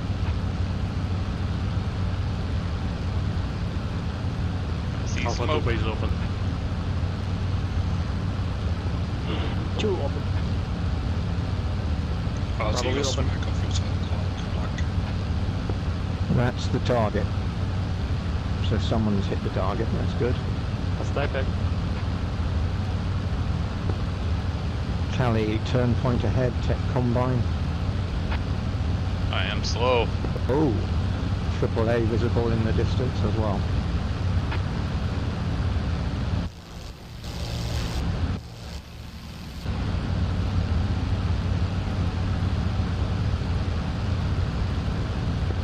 Cannon Alpha lead turning onto target. Eyes on target. My target is the left hand side of the building, the barracks, the left hand side.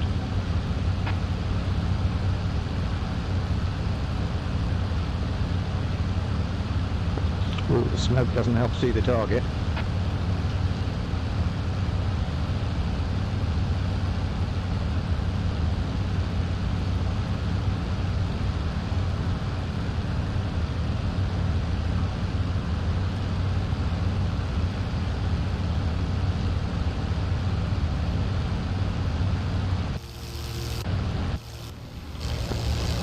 Yes, 305. I think I probably missed.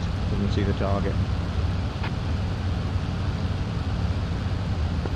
Someone just blew up.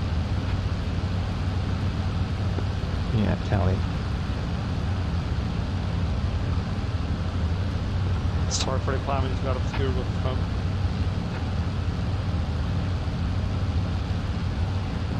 Yeah, the Enemy building fighters was around you guys, hit the roof. P-51s there to your 9 o'clock. Okay, Mustangs, we're sticking with the mosquitoes. We're gonna continue escorting them out.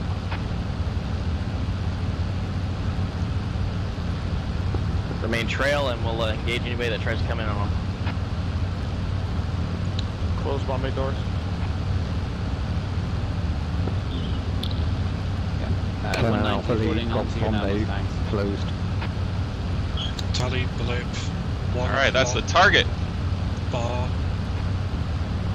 Lead, we got fighters ahead, 1 o'clock, high. Tally. I'm just going to stay low and try and fly past them.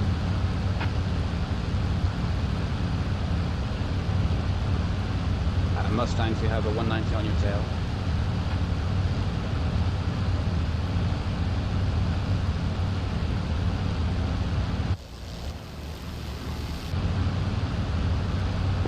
Lead is searching for the 90.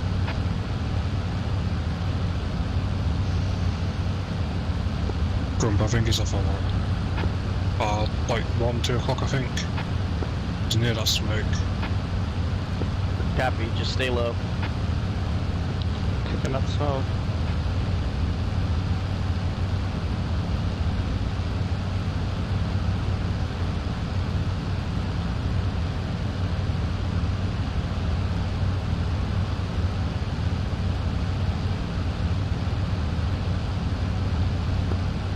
Yep, 2 ships right over the smoke from what I can tell. He's firing at the ground. Evade.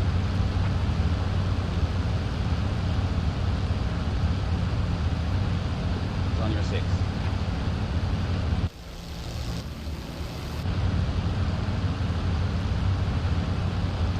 Shrack's turning to help Grump.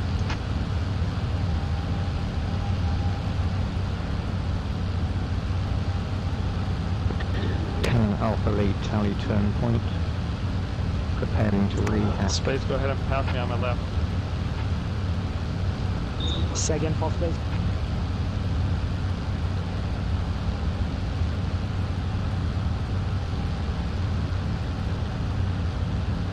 That is super embarrassing. I should have just stayed in the plane. It survived.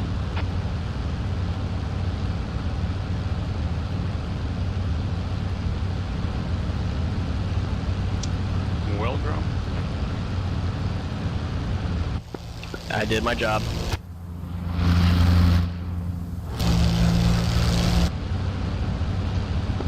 Cannon Alpha Lead rehacked, turning to 247.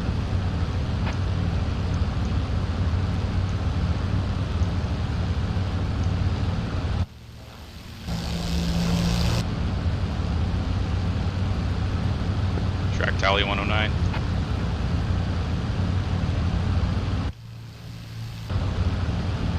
Looks like he's on the back of a mosquito. Hit him.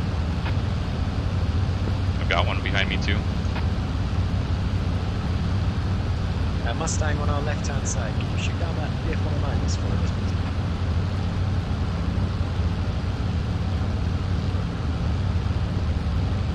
That doesn't mean Rambo. Mustang that almost just ran into us. Could you kill the BF-109s behind us, please? It's alright, he's shooting you.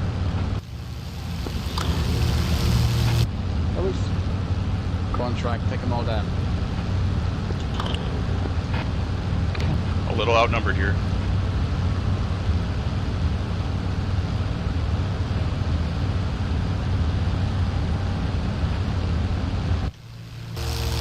Say again, Nancy. Cannon Alpha, safe status. The you still got flying.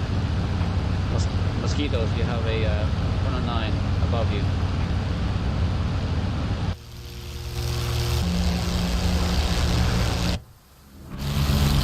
That is survived.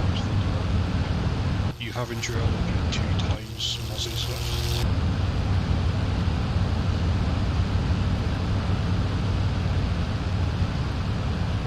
believe Alpha 2 is also up. Channel Alpha 2 is up.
Cannon Alpha lead, tally waypoint tower.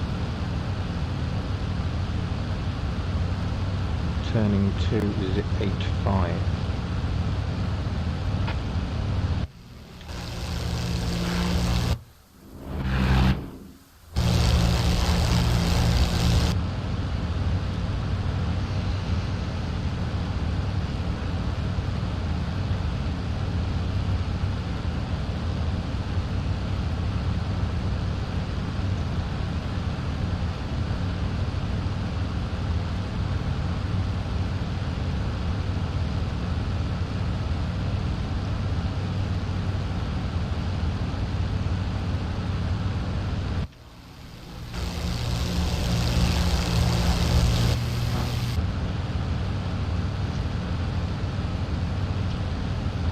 This way, so I'll cut the corner.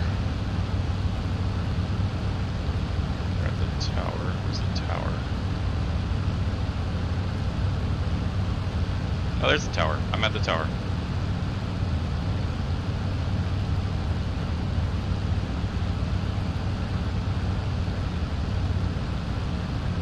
And then we follow the... It's 322. Cannon Alpha lead, tally waypoint tech combine, turning 322 to fly down the valley, back to the coast. Ross copy, intro. So from, oh shit, it's 285.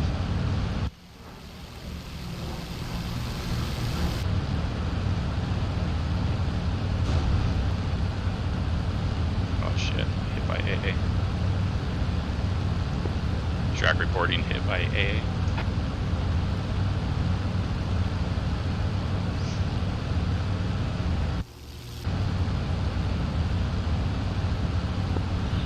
Are you down, Shrack, or just damaged? Just damaged. Yeah, you have a bandit on your tail track. It's gonna fire now. Copy, thanks.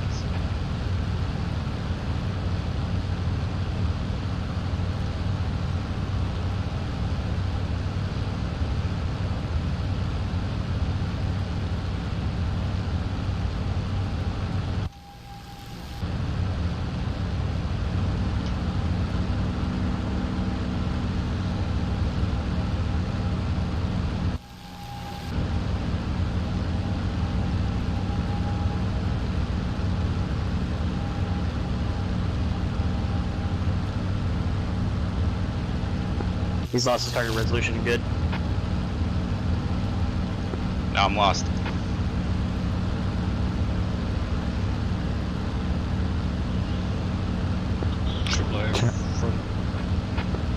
Tally. Tally coastal comms tower.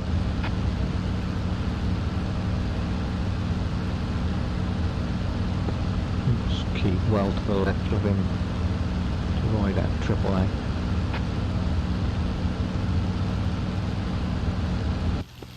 This is DIPAC. We are 1 feet wet. Mission accomplished.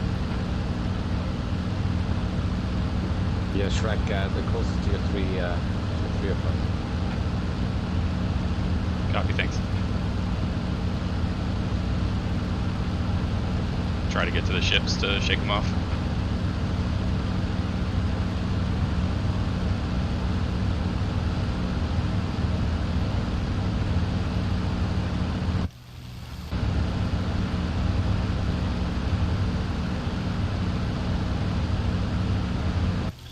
Damn, it's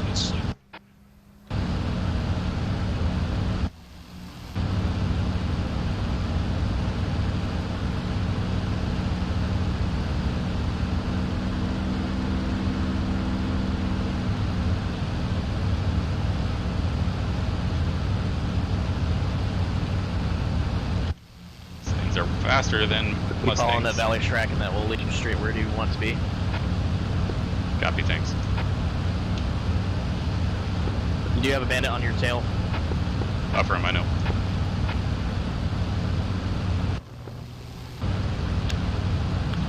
Cannon Alpha Beach Wet, crossing the French coast on the return leg. Cannon Triple A Bravo. fire Get right. wet.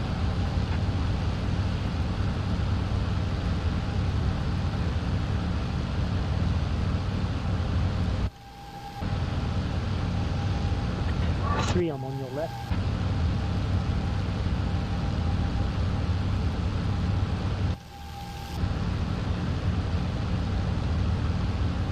Okay, follow the valley again.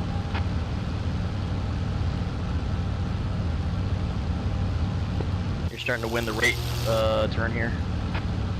Affirm. Mozzie, go beneath me. Should be right up your nose here now, 1 o'clock.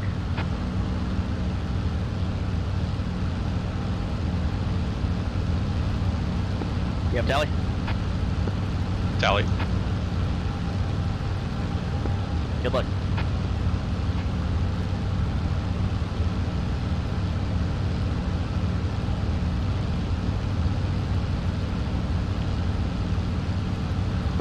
My gun's gyro's damaged. Oh, there it is.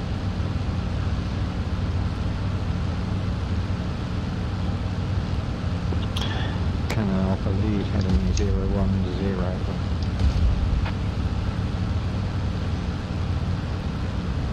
It's a good thing you got tracers.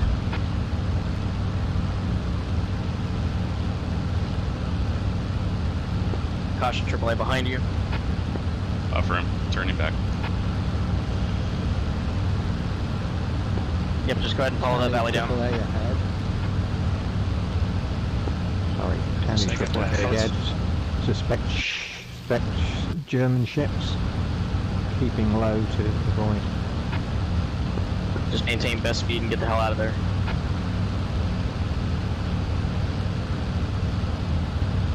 It's a blip off 1 o'clock. Tally.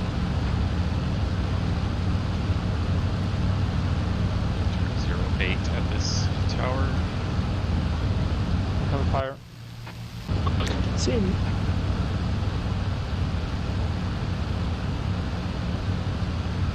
Bandit is back on your 6. Copy. Distant blighter. Turning, heading 08.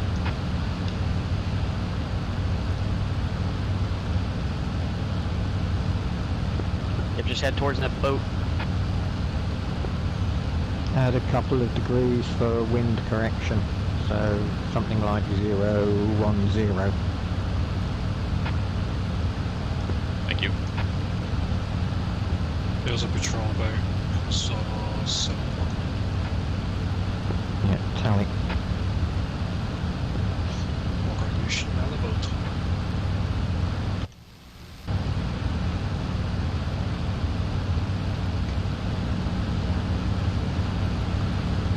Track bandits closing in for a gunshot.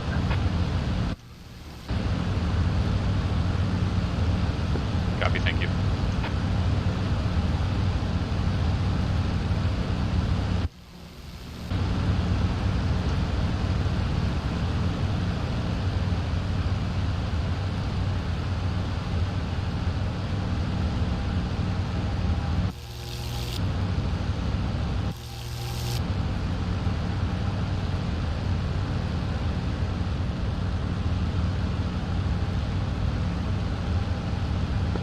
Cannon Alpha lead, fuel's looking good.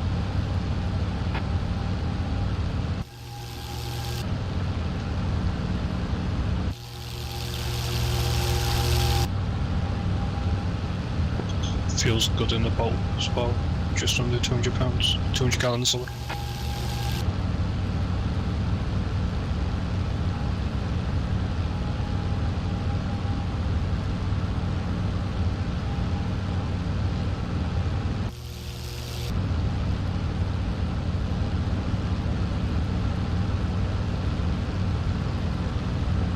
You can extend now if you want, Shrack. Lots of fire off of 2 o'clock.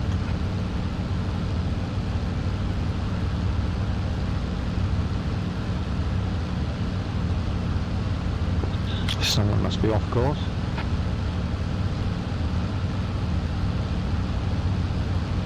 Hope it's not us. That's not for us.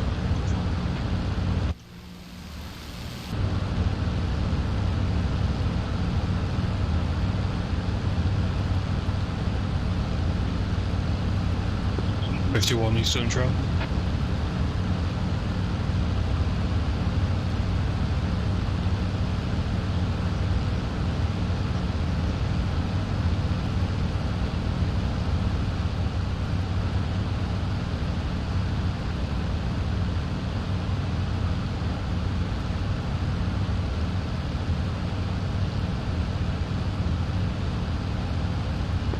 Shrack Bandit doesn't look like he sees you.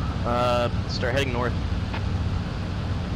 Copy, I've got tally on some red tracer fire. Tally on aircraft ahead.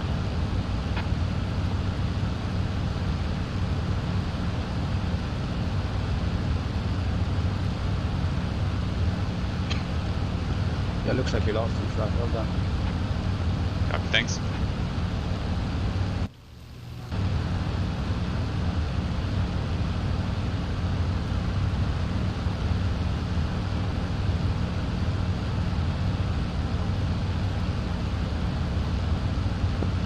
Ooh, lots of fire on our 1 o'clock. Who's shooting red tracers? Unsure where it's from. Geo tracers on green. Eyes on.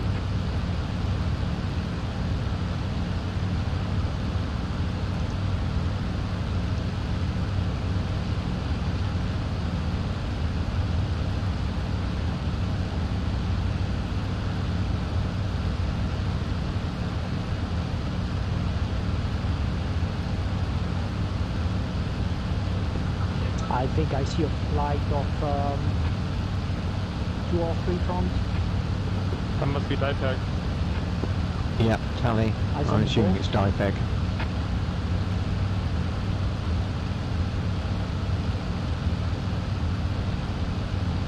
So I'm 080 plus 2. Yeah, the 1 o'clock might be hostile. I think that's the ship that I see that's shiny. Oh shit, I lost it. Oh, there it is.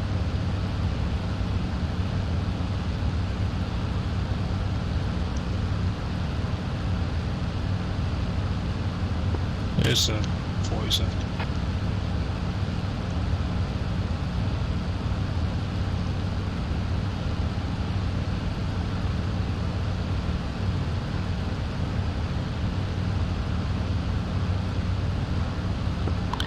Cannon Alpha lead, tally ship on the nose.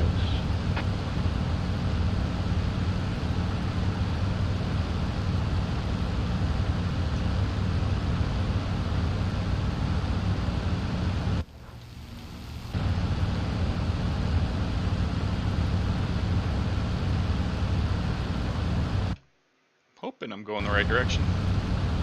08, 010, somewhere in there. That's a welcome sight. I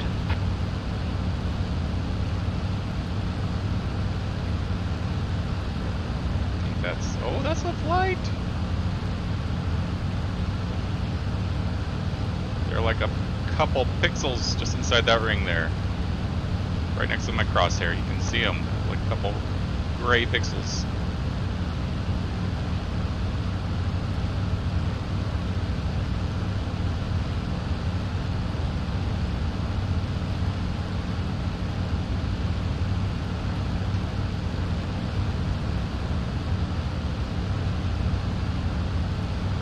Okay, kind of maxing out safe limits of this aircraft here.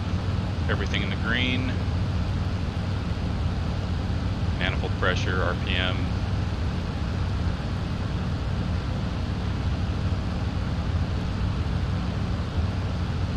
I think this is a good epic to start the Mosquito.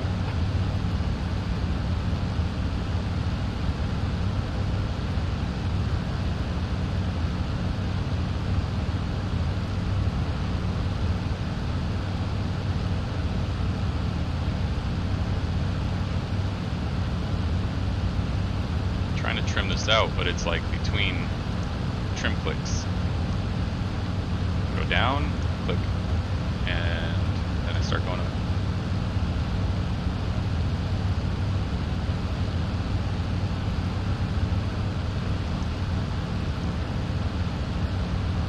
Actually, that's pretty good.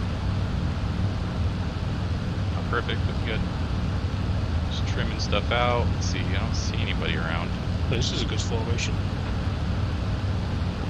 Nice. I just don't want to splash right at the end here. Heading's still good. To film it.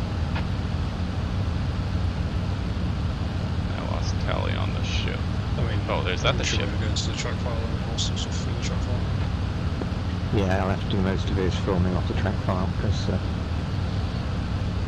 with the options we've got, can't see much in mission.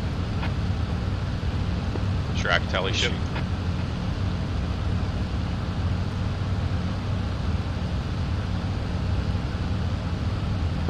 Shrack, we're a couple of minutes ahead of the ship.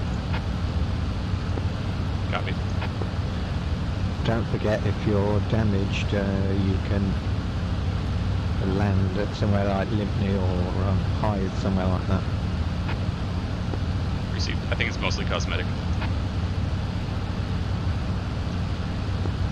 And then Escort has a choice of going with us to East Church or going across to Biggin. I'm half tempted to hold back and wait for Shrack to come through and do a visual inspection of them. Fair enough. Should be fairly safe by now. Okay, I'm going to do a 180, turn back towards the ship and do an inspection of them. Copy. Still about a minute out from the ship. It's on the view so you can see me. One thing I hate about the Mosquito is that annoying beeping sound when you're all the way throttled down. Yeah, it used to scare me witless till I worked out that it doesn't actually matter. Is there a way to silence that thing? Not that I know of.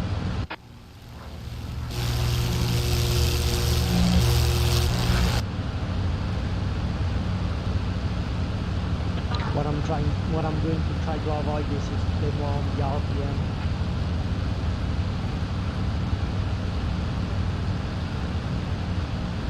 So what RPM are you at? About 2.5. 18 minutes. Roger. I'm down. No, he didn't repack.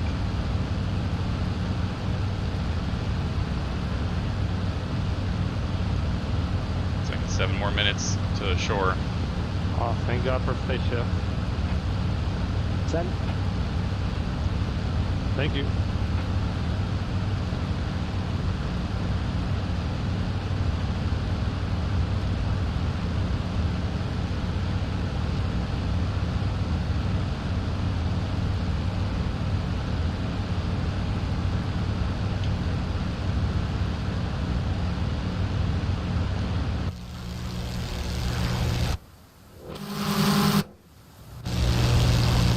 Shrack, I'm your 1 o'clock. Tally.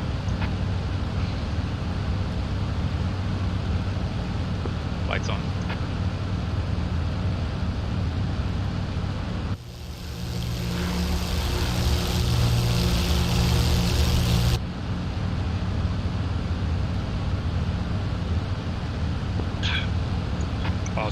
course you're flying, Grill.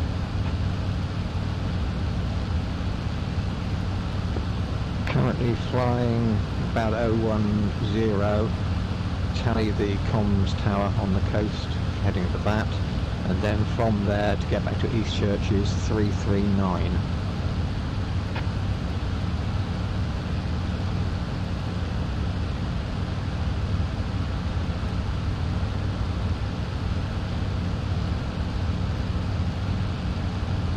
Probably 340 to allow wind correction. Nathan.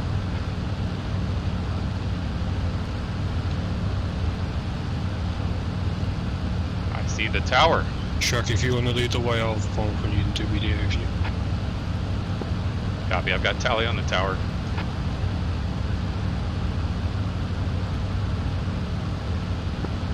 Gosh, the Mozzie does look good though. Tower in sight.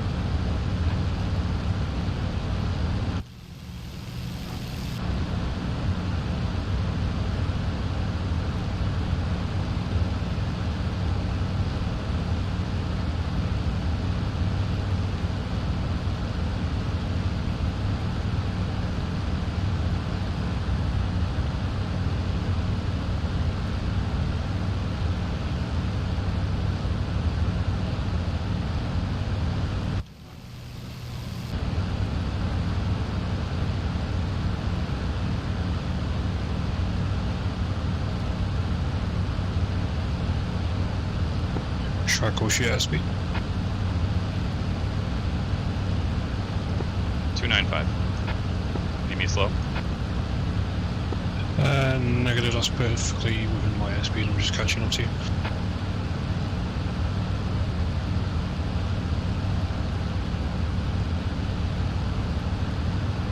My turbo is starting to come alive.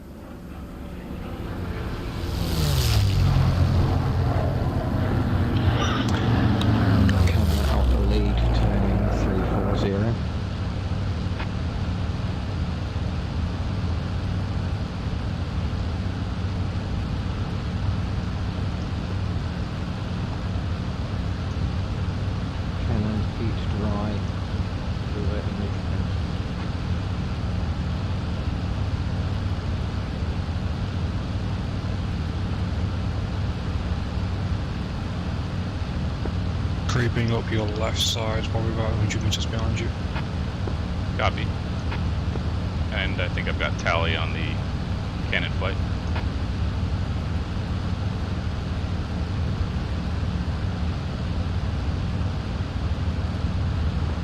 Quarter blast.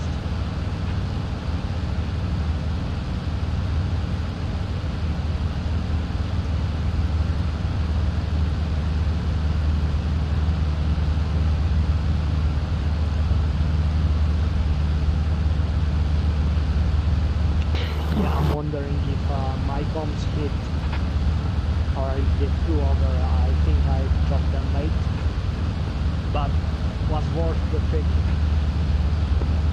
Yeah, I think I might have dropped wide.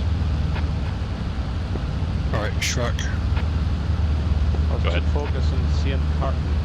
Rudder's a bit shot up, radio's got a few hits in it. Yeah, I couldn't get going below now, stand by. So I think my bombs were for the went for the wall on the other side instead.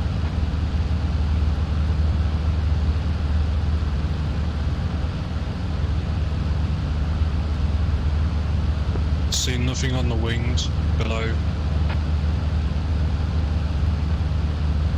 Copy.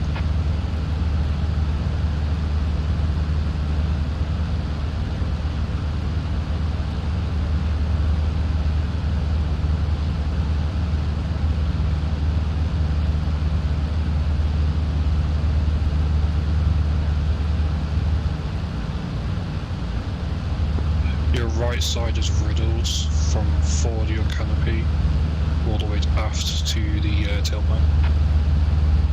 See nothing on your engine covers. Copy.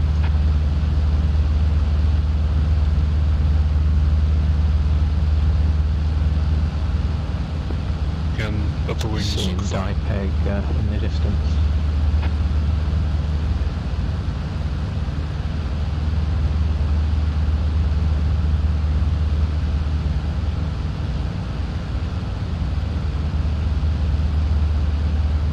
Danny Shrack, turning 339.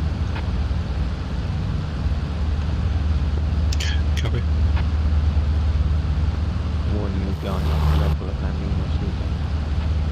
Danny Shrack, your engine is very loud. Copy.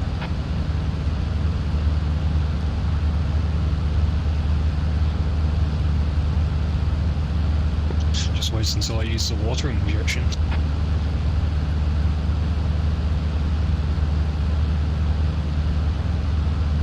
Shrack is feet dry.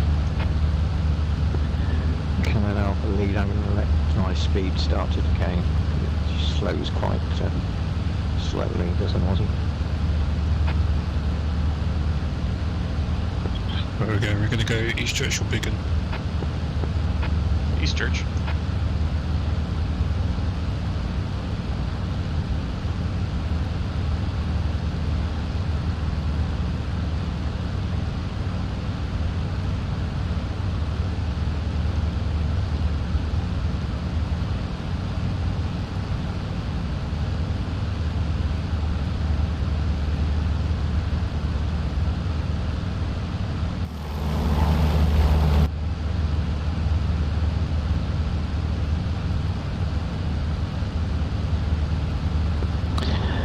Tally East Church, 1 o'clock.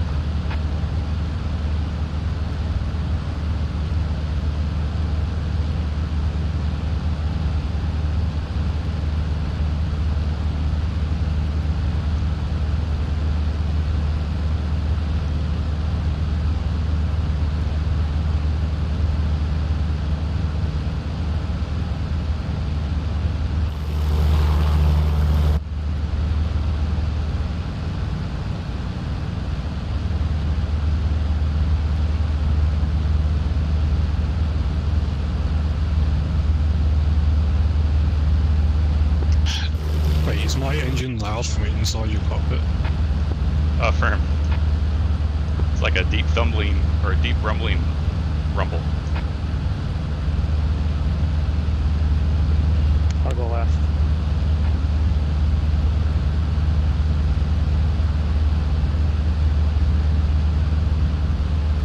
Is your fuel good?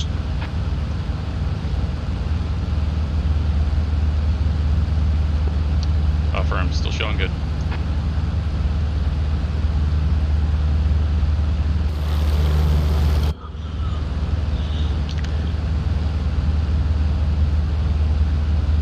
Cameron Alpha lead, East Church approach. Which runway were you using?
which way is the pattern at East Church?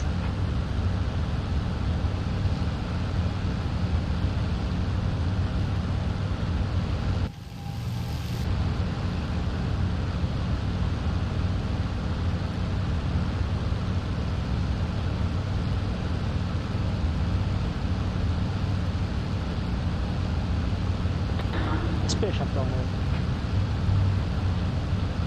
What? Inspect that final. What's the East Church pattern? Oh, I can't talk.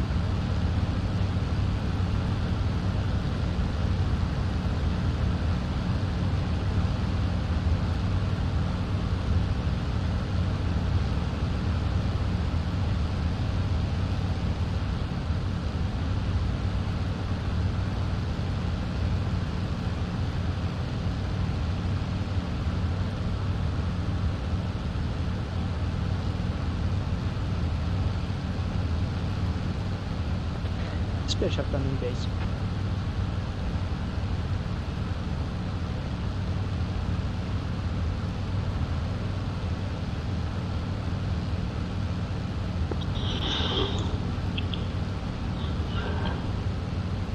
R2 turning base.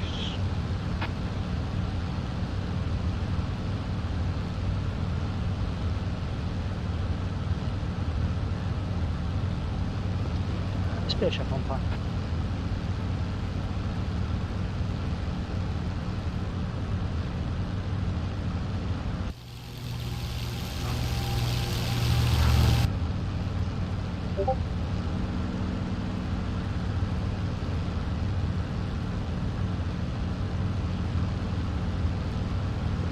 Shrack is down.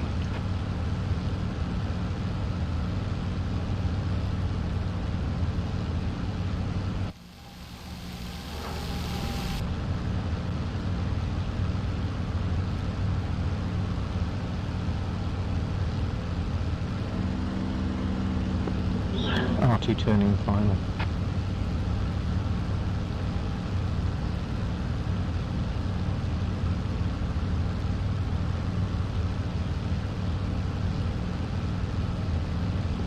Danny turning final.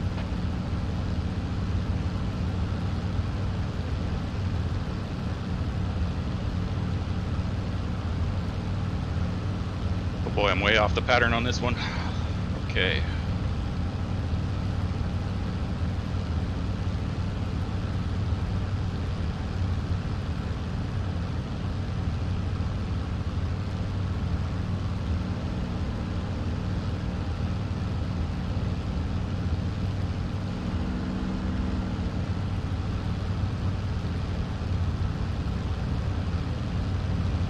Shrack turning base.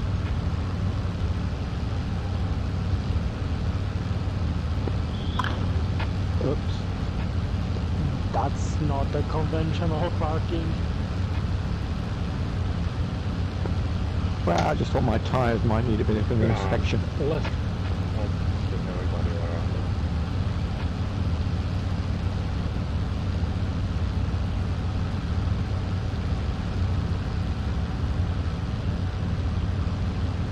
Should we do a bigger congregation? Closer one. Oh, there it is. Shrack on long final.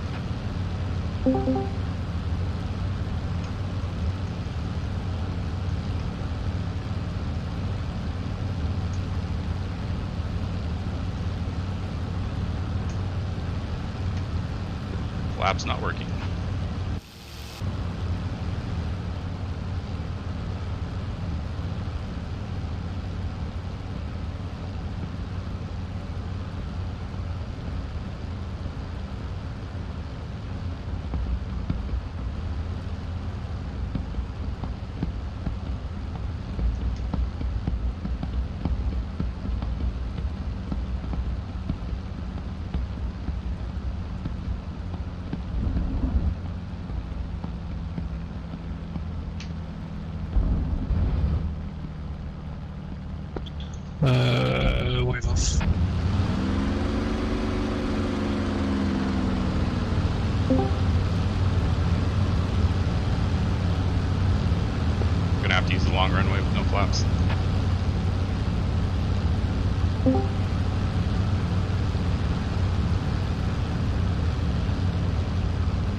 that I would have a service life of 2 missions, and that would be me having a nervous breakdown.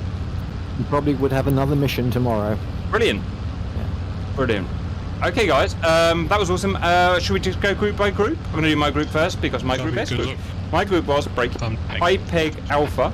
We took off. We immediately got lost because no one could remember how to do map, stopwatch, compass, and stuff. We slowly, over the course of an hour, got better after lots of swearing at each other, and we actually made all of the waypoints genuinely without cheating. We got there, we did the bombing, and we bombed both walls exactly as we were supposed to.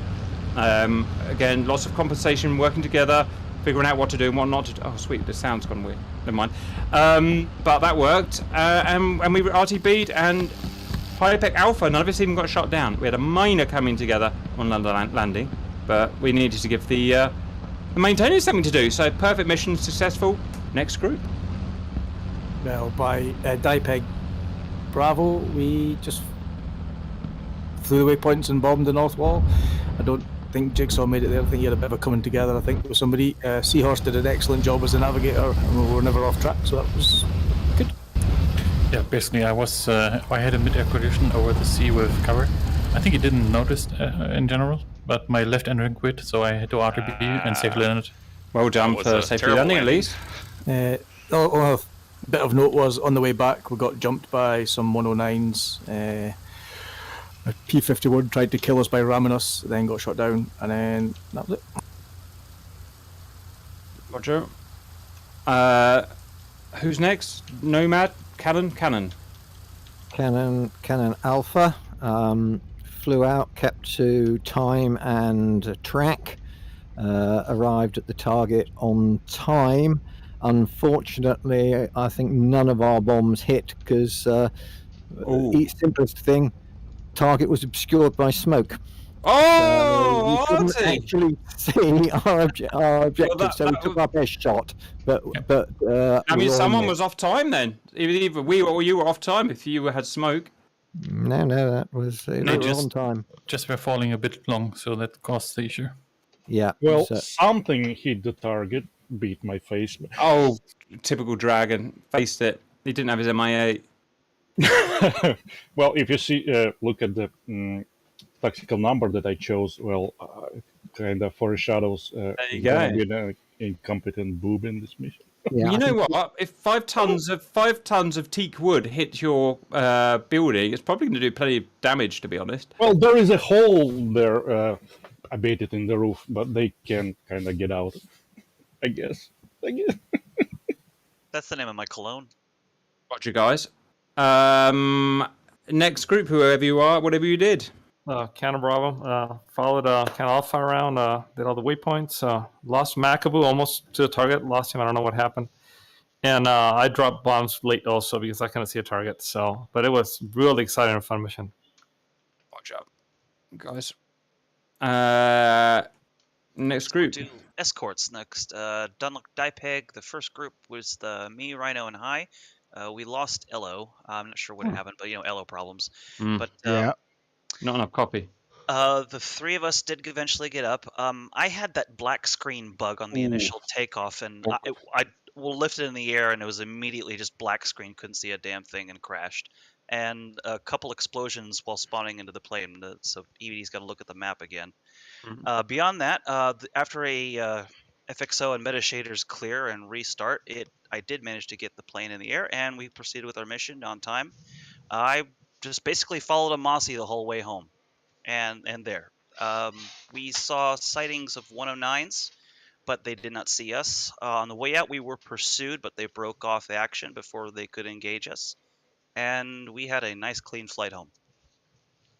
Well done, guys. Well done. Any stories about the BF-109s? Because I've heard lots about them, but I never got to see any, I don't think. Shrack got muffled up by one. No, yeah. I was escorting, I think it was Skill in the end. We were like low level formation flying, evading AAA at the time. And there was a BF-109 call out, but no information as to where it was, just a lot of sort of pissy comments really. So I was trying to locate that, got a bit too close, which caused them to get even more irate. And then the next thing I knew, my wing got shot off. So yeah, took one for the team, but other than that, good flight. Spirit. All right, next group, send. Is that my lot? That'd be the cannon Dunlop. Okay, if it's on to us, then yep, we'll do Dunlop Cannon. As far as the P-51s, we took off as we needed to and orbited around Biggins Hill until our Muskies came in. We followed them into the target and had a nice little formation all the way to the target. We had Poosh and Shrack with me. I think we lost Poosh over the channel, so it was just Shrack and I believe Andres was somewhere around there too. Then we also had Danny and Bypass. I'll let them speak for their part. But we followed them all the way to the target, watched them hit the targets, and then we turned back around, and that's about the time that I got jumped by, I think it was an FW Focke-Wulf. Came in and started shooting at me. Tried to do some evasion. My engine, as usual, likes to quit immediately. So bailed out of my plane when I really shouldn't have, because my pilot hit the ground pretty hard and my plane came to a rest against some trees and survived. The only surviving member of Dunlop Cannon as far as P-51s would have been Shrack, who valiantly fought off a 190 most of the way home, and then they decided to give up, and Danny helped him back home. Yep, Shrack here. I turned to help Grump with the guy he was engaging, and then I got in a furball with about 3 of them. Decided that was not a fight I wanted, so I egressed. Thank you for the knee boards. That really helped.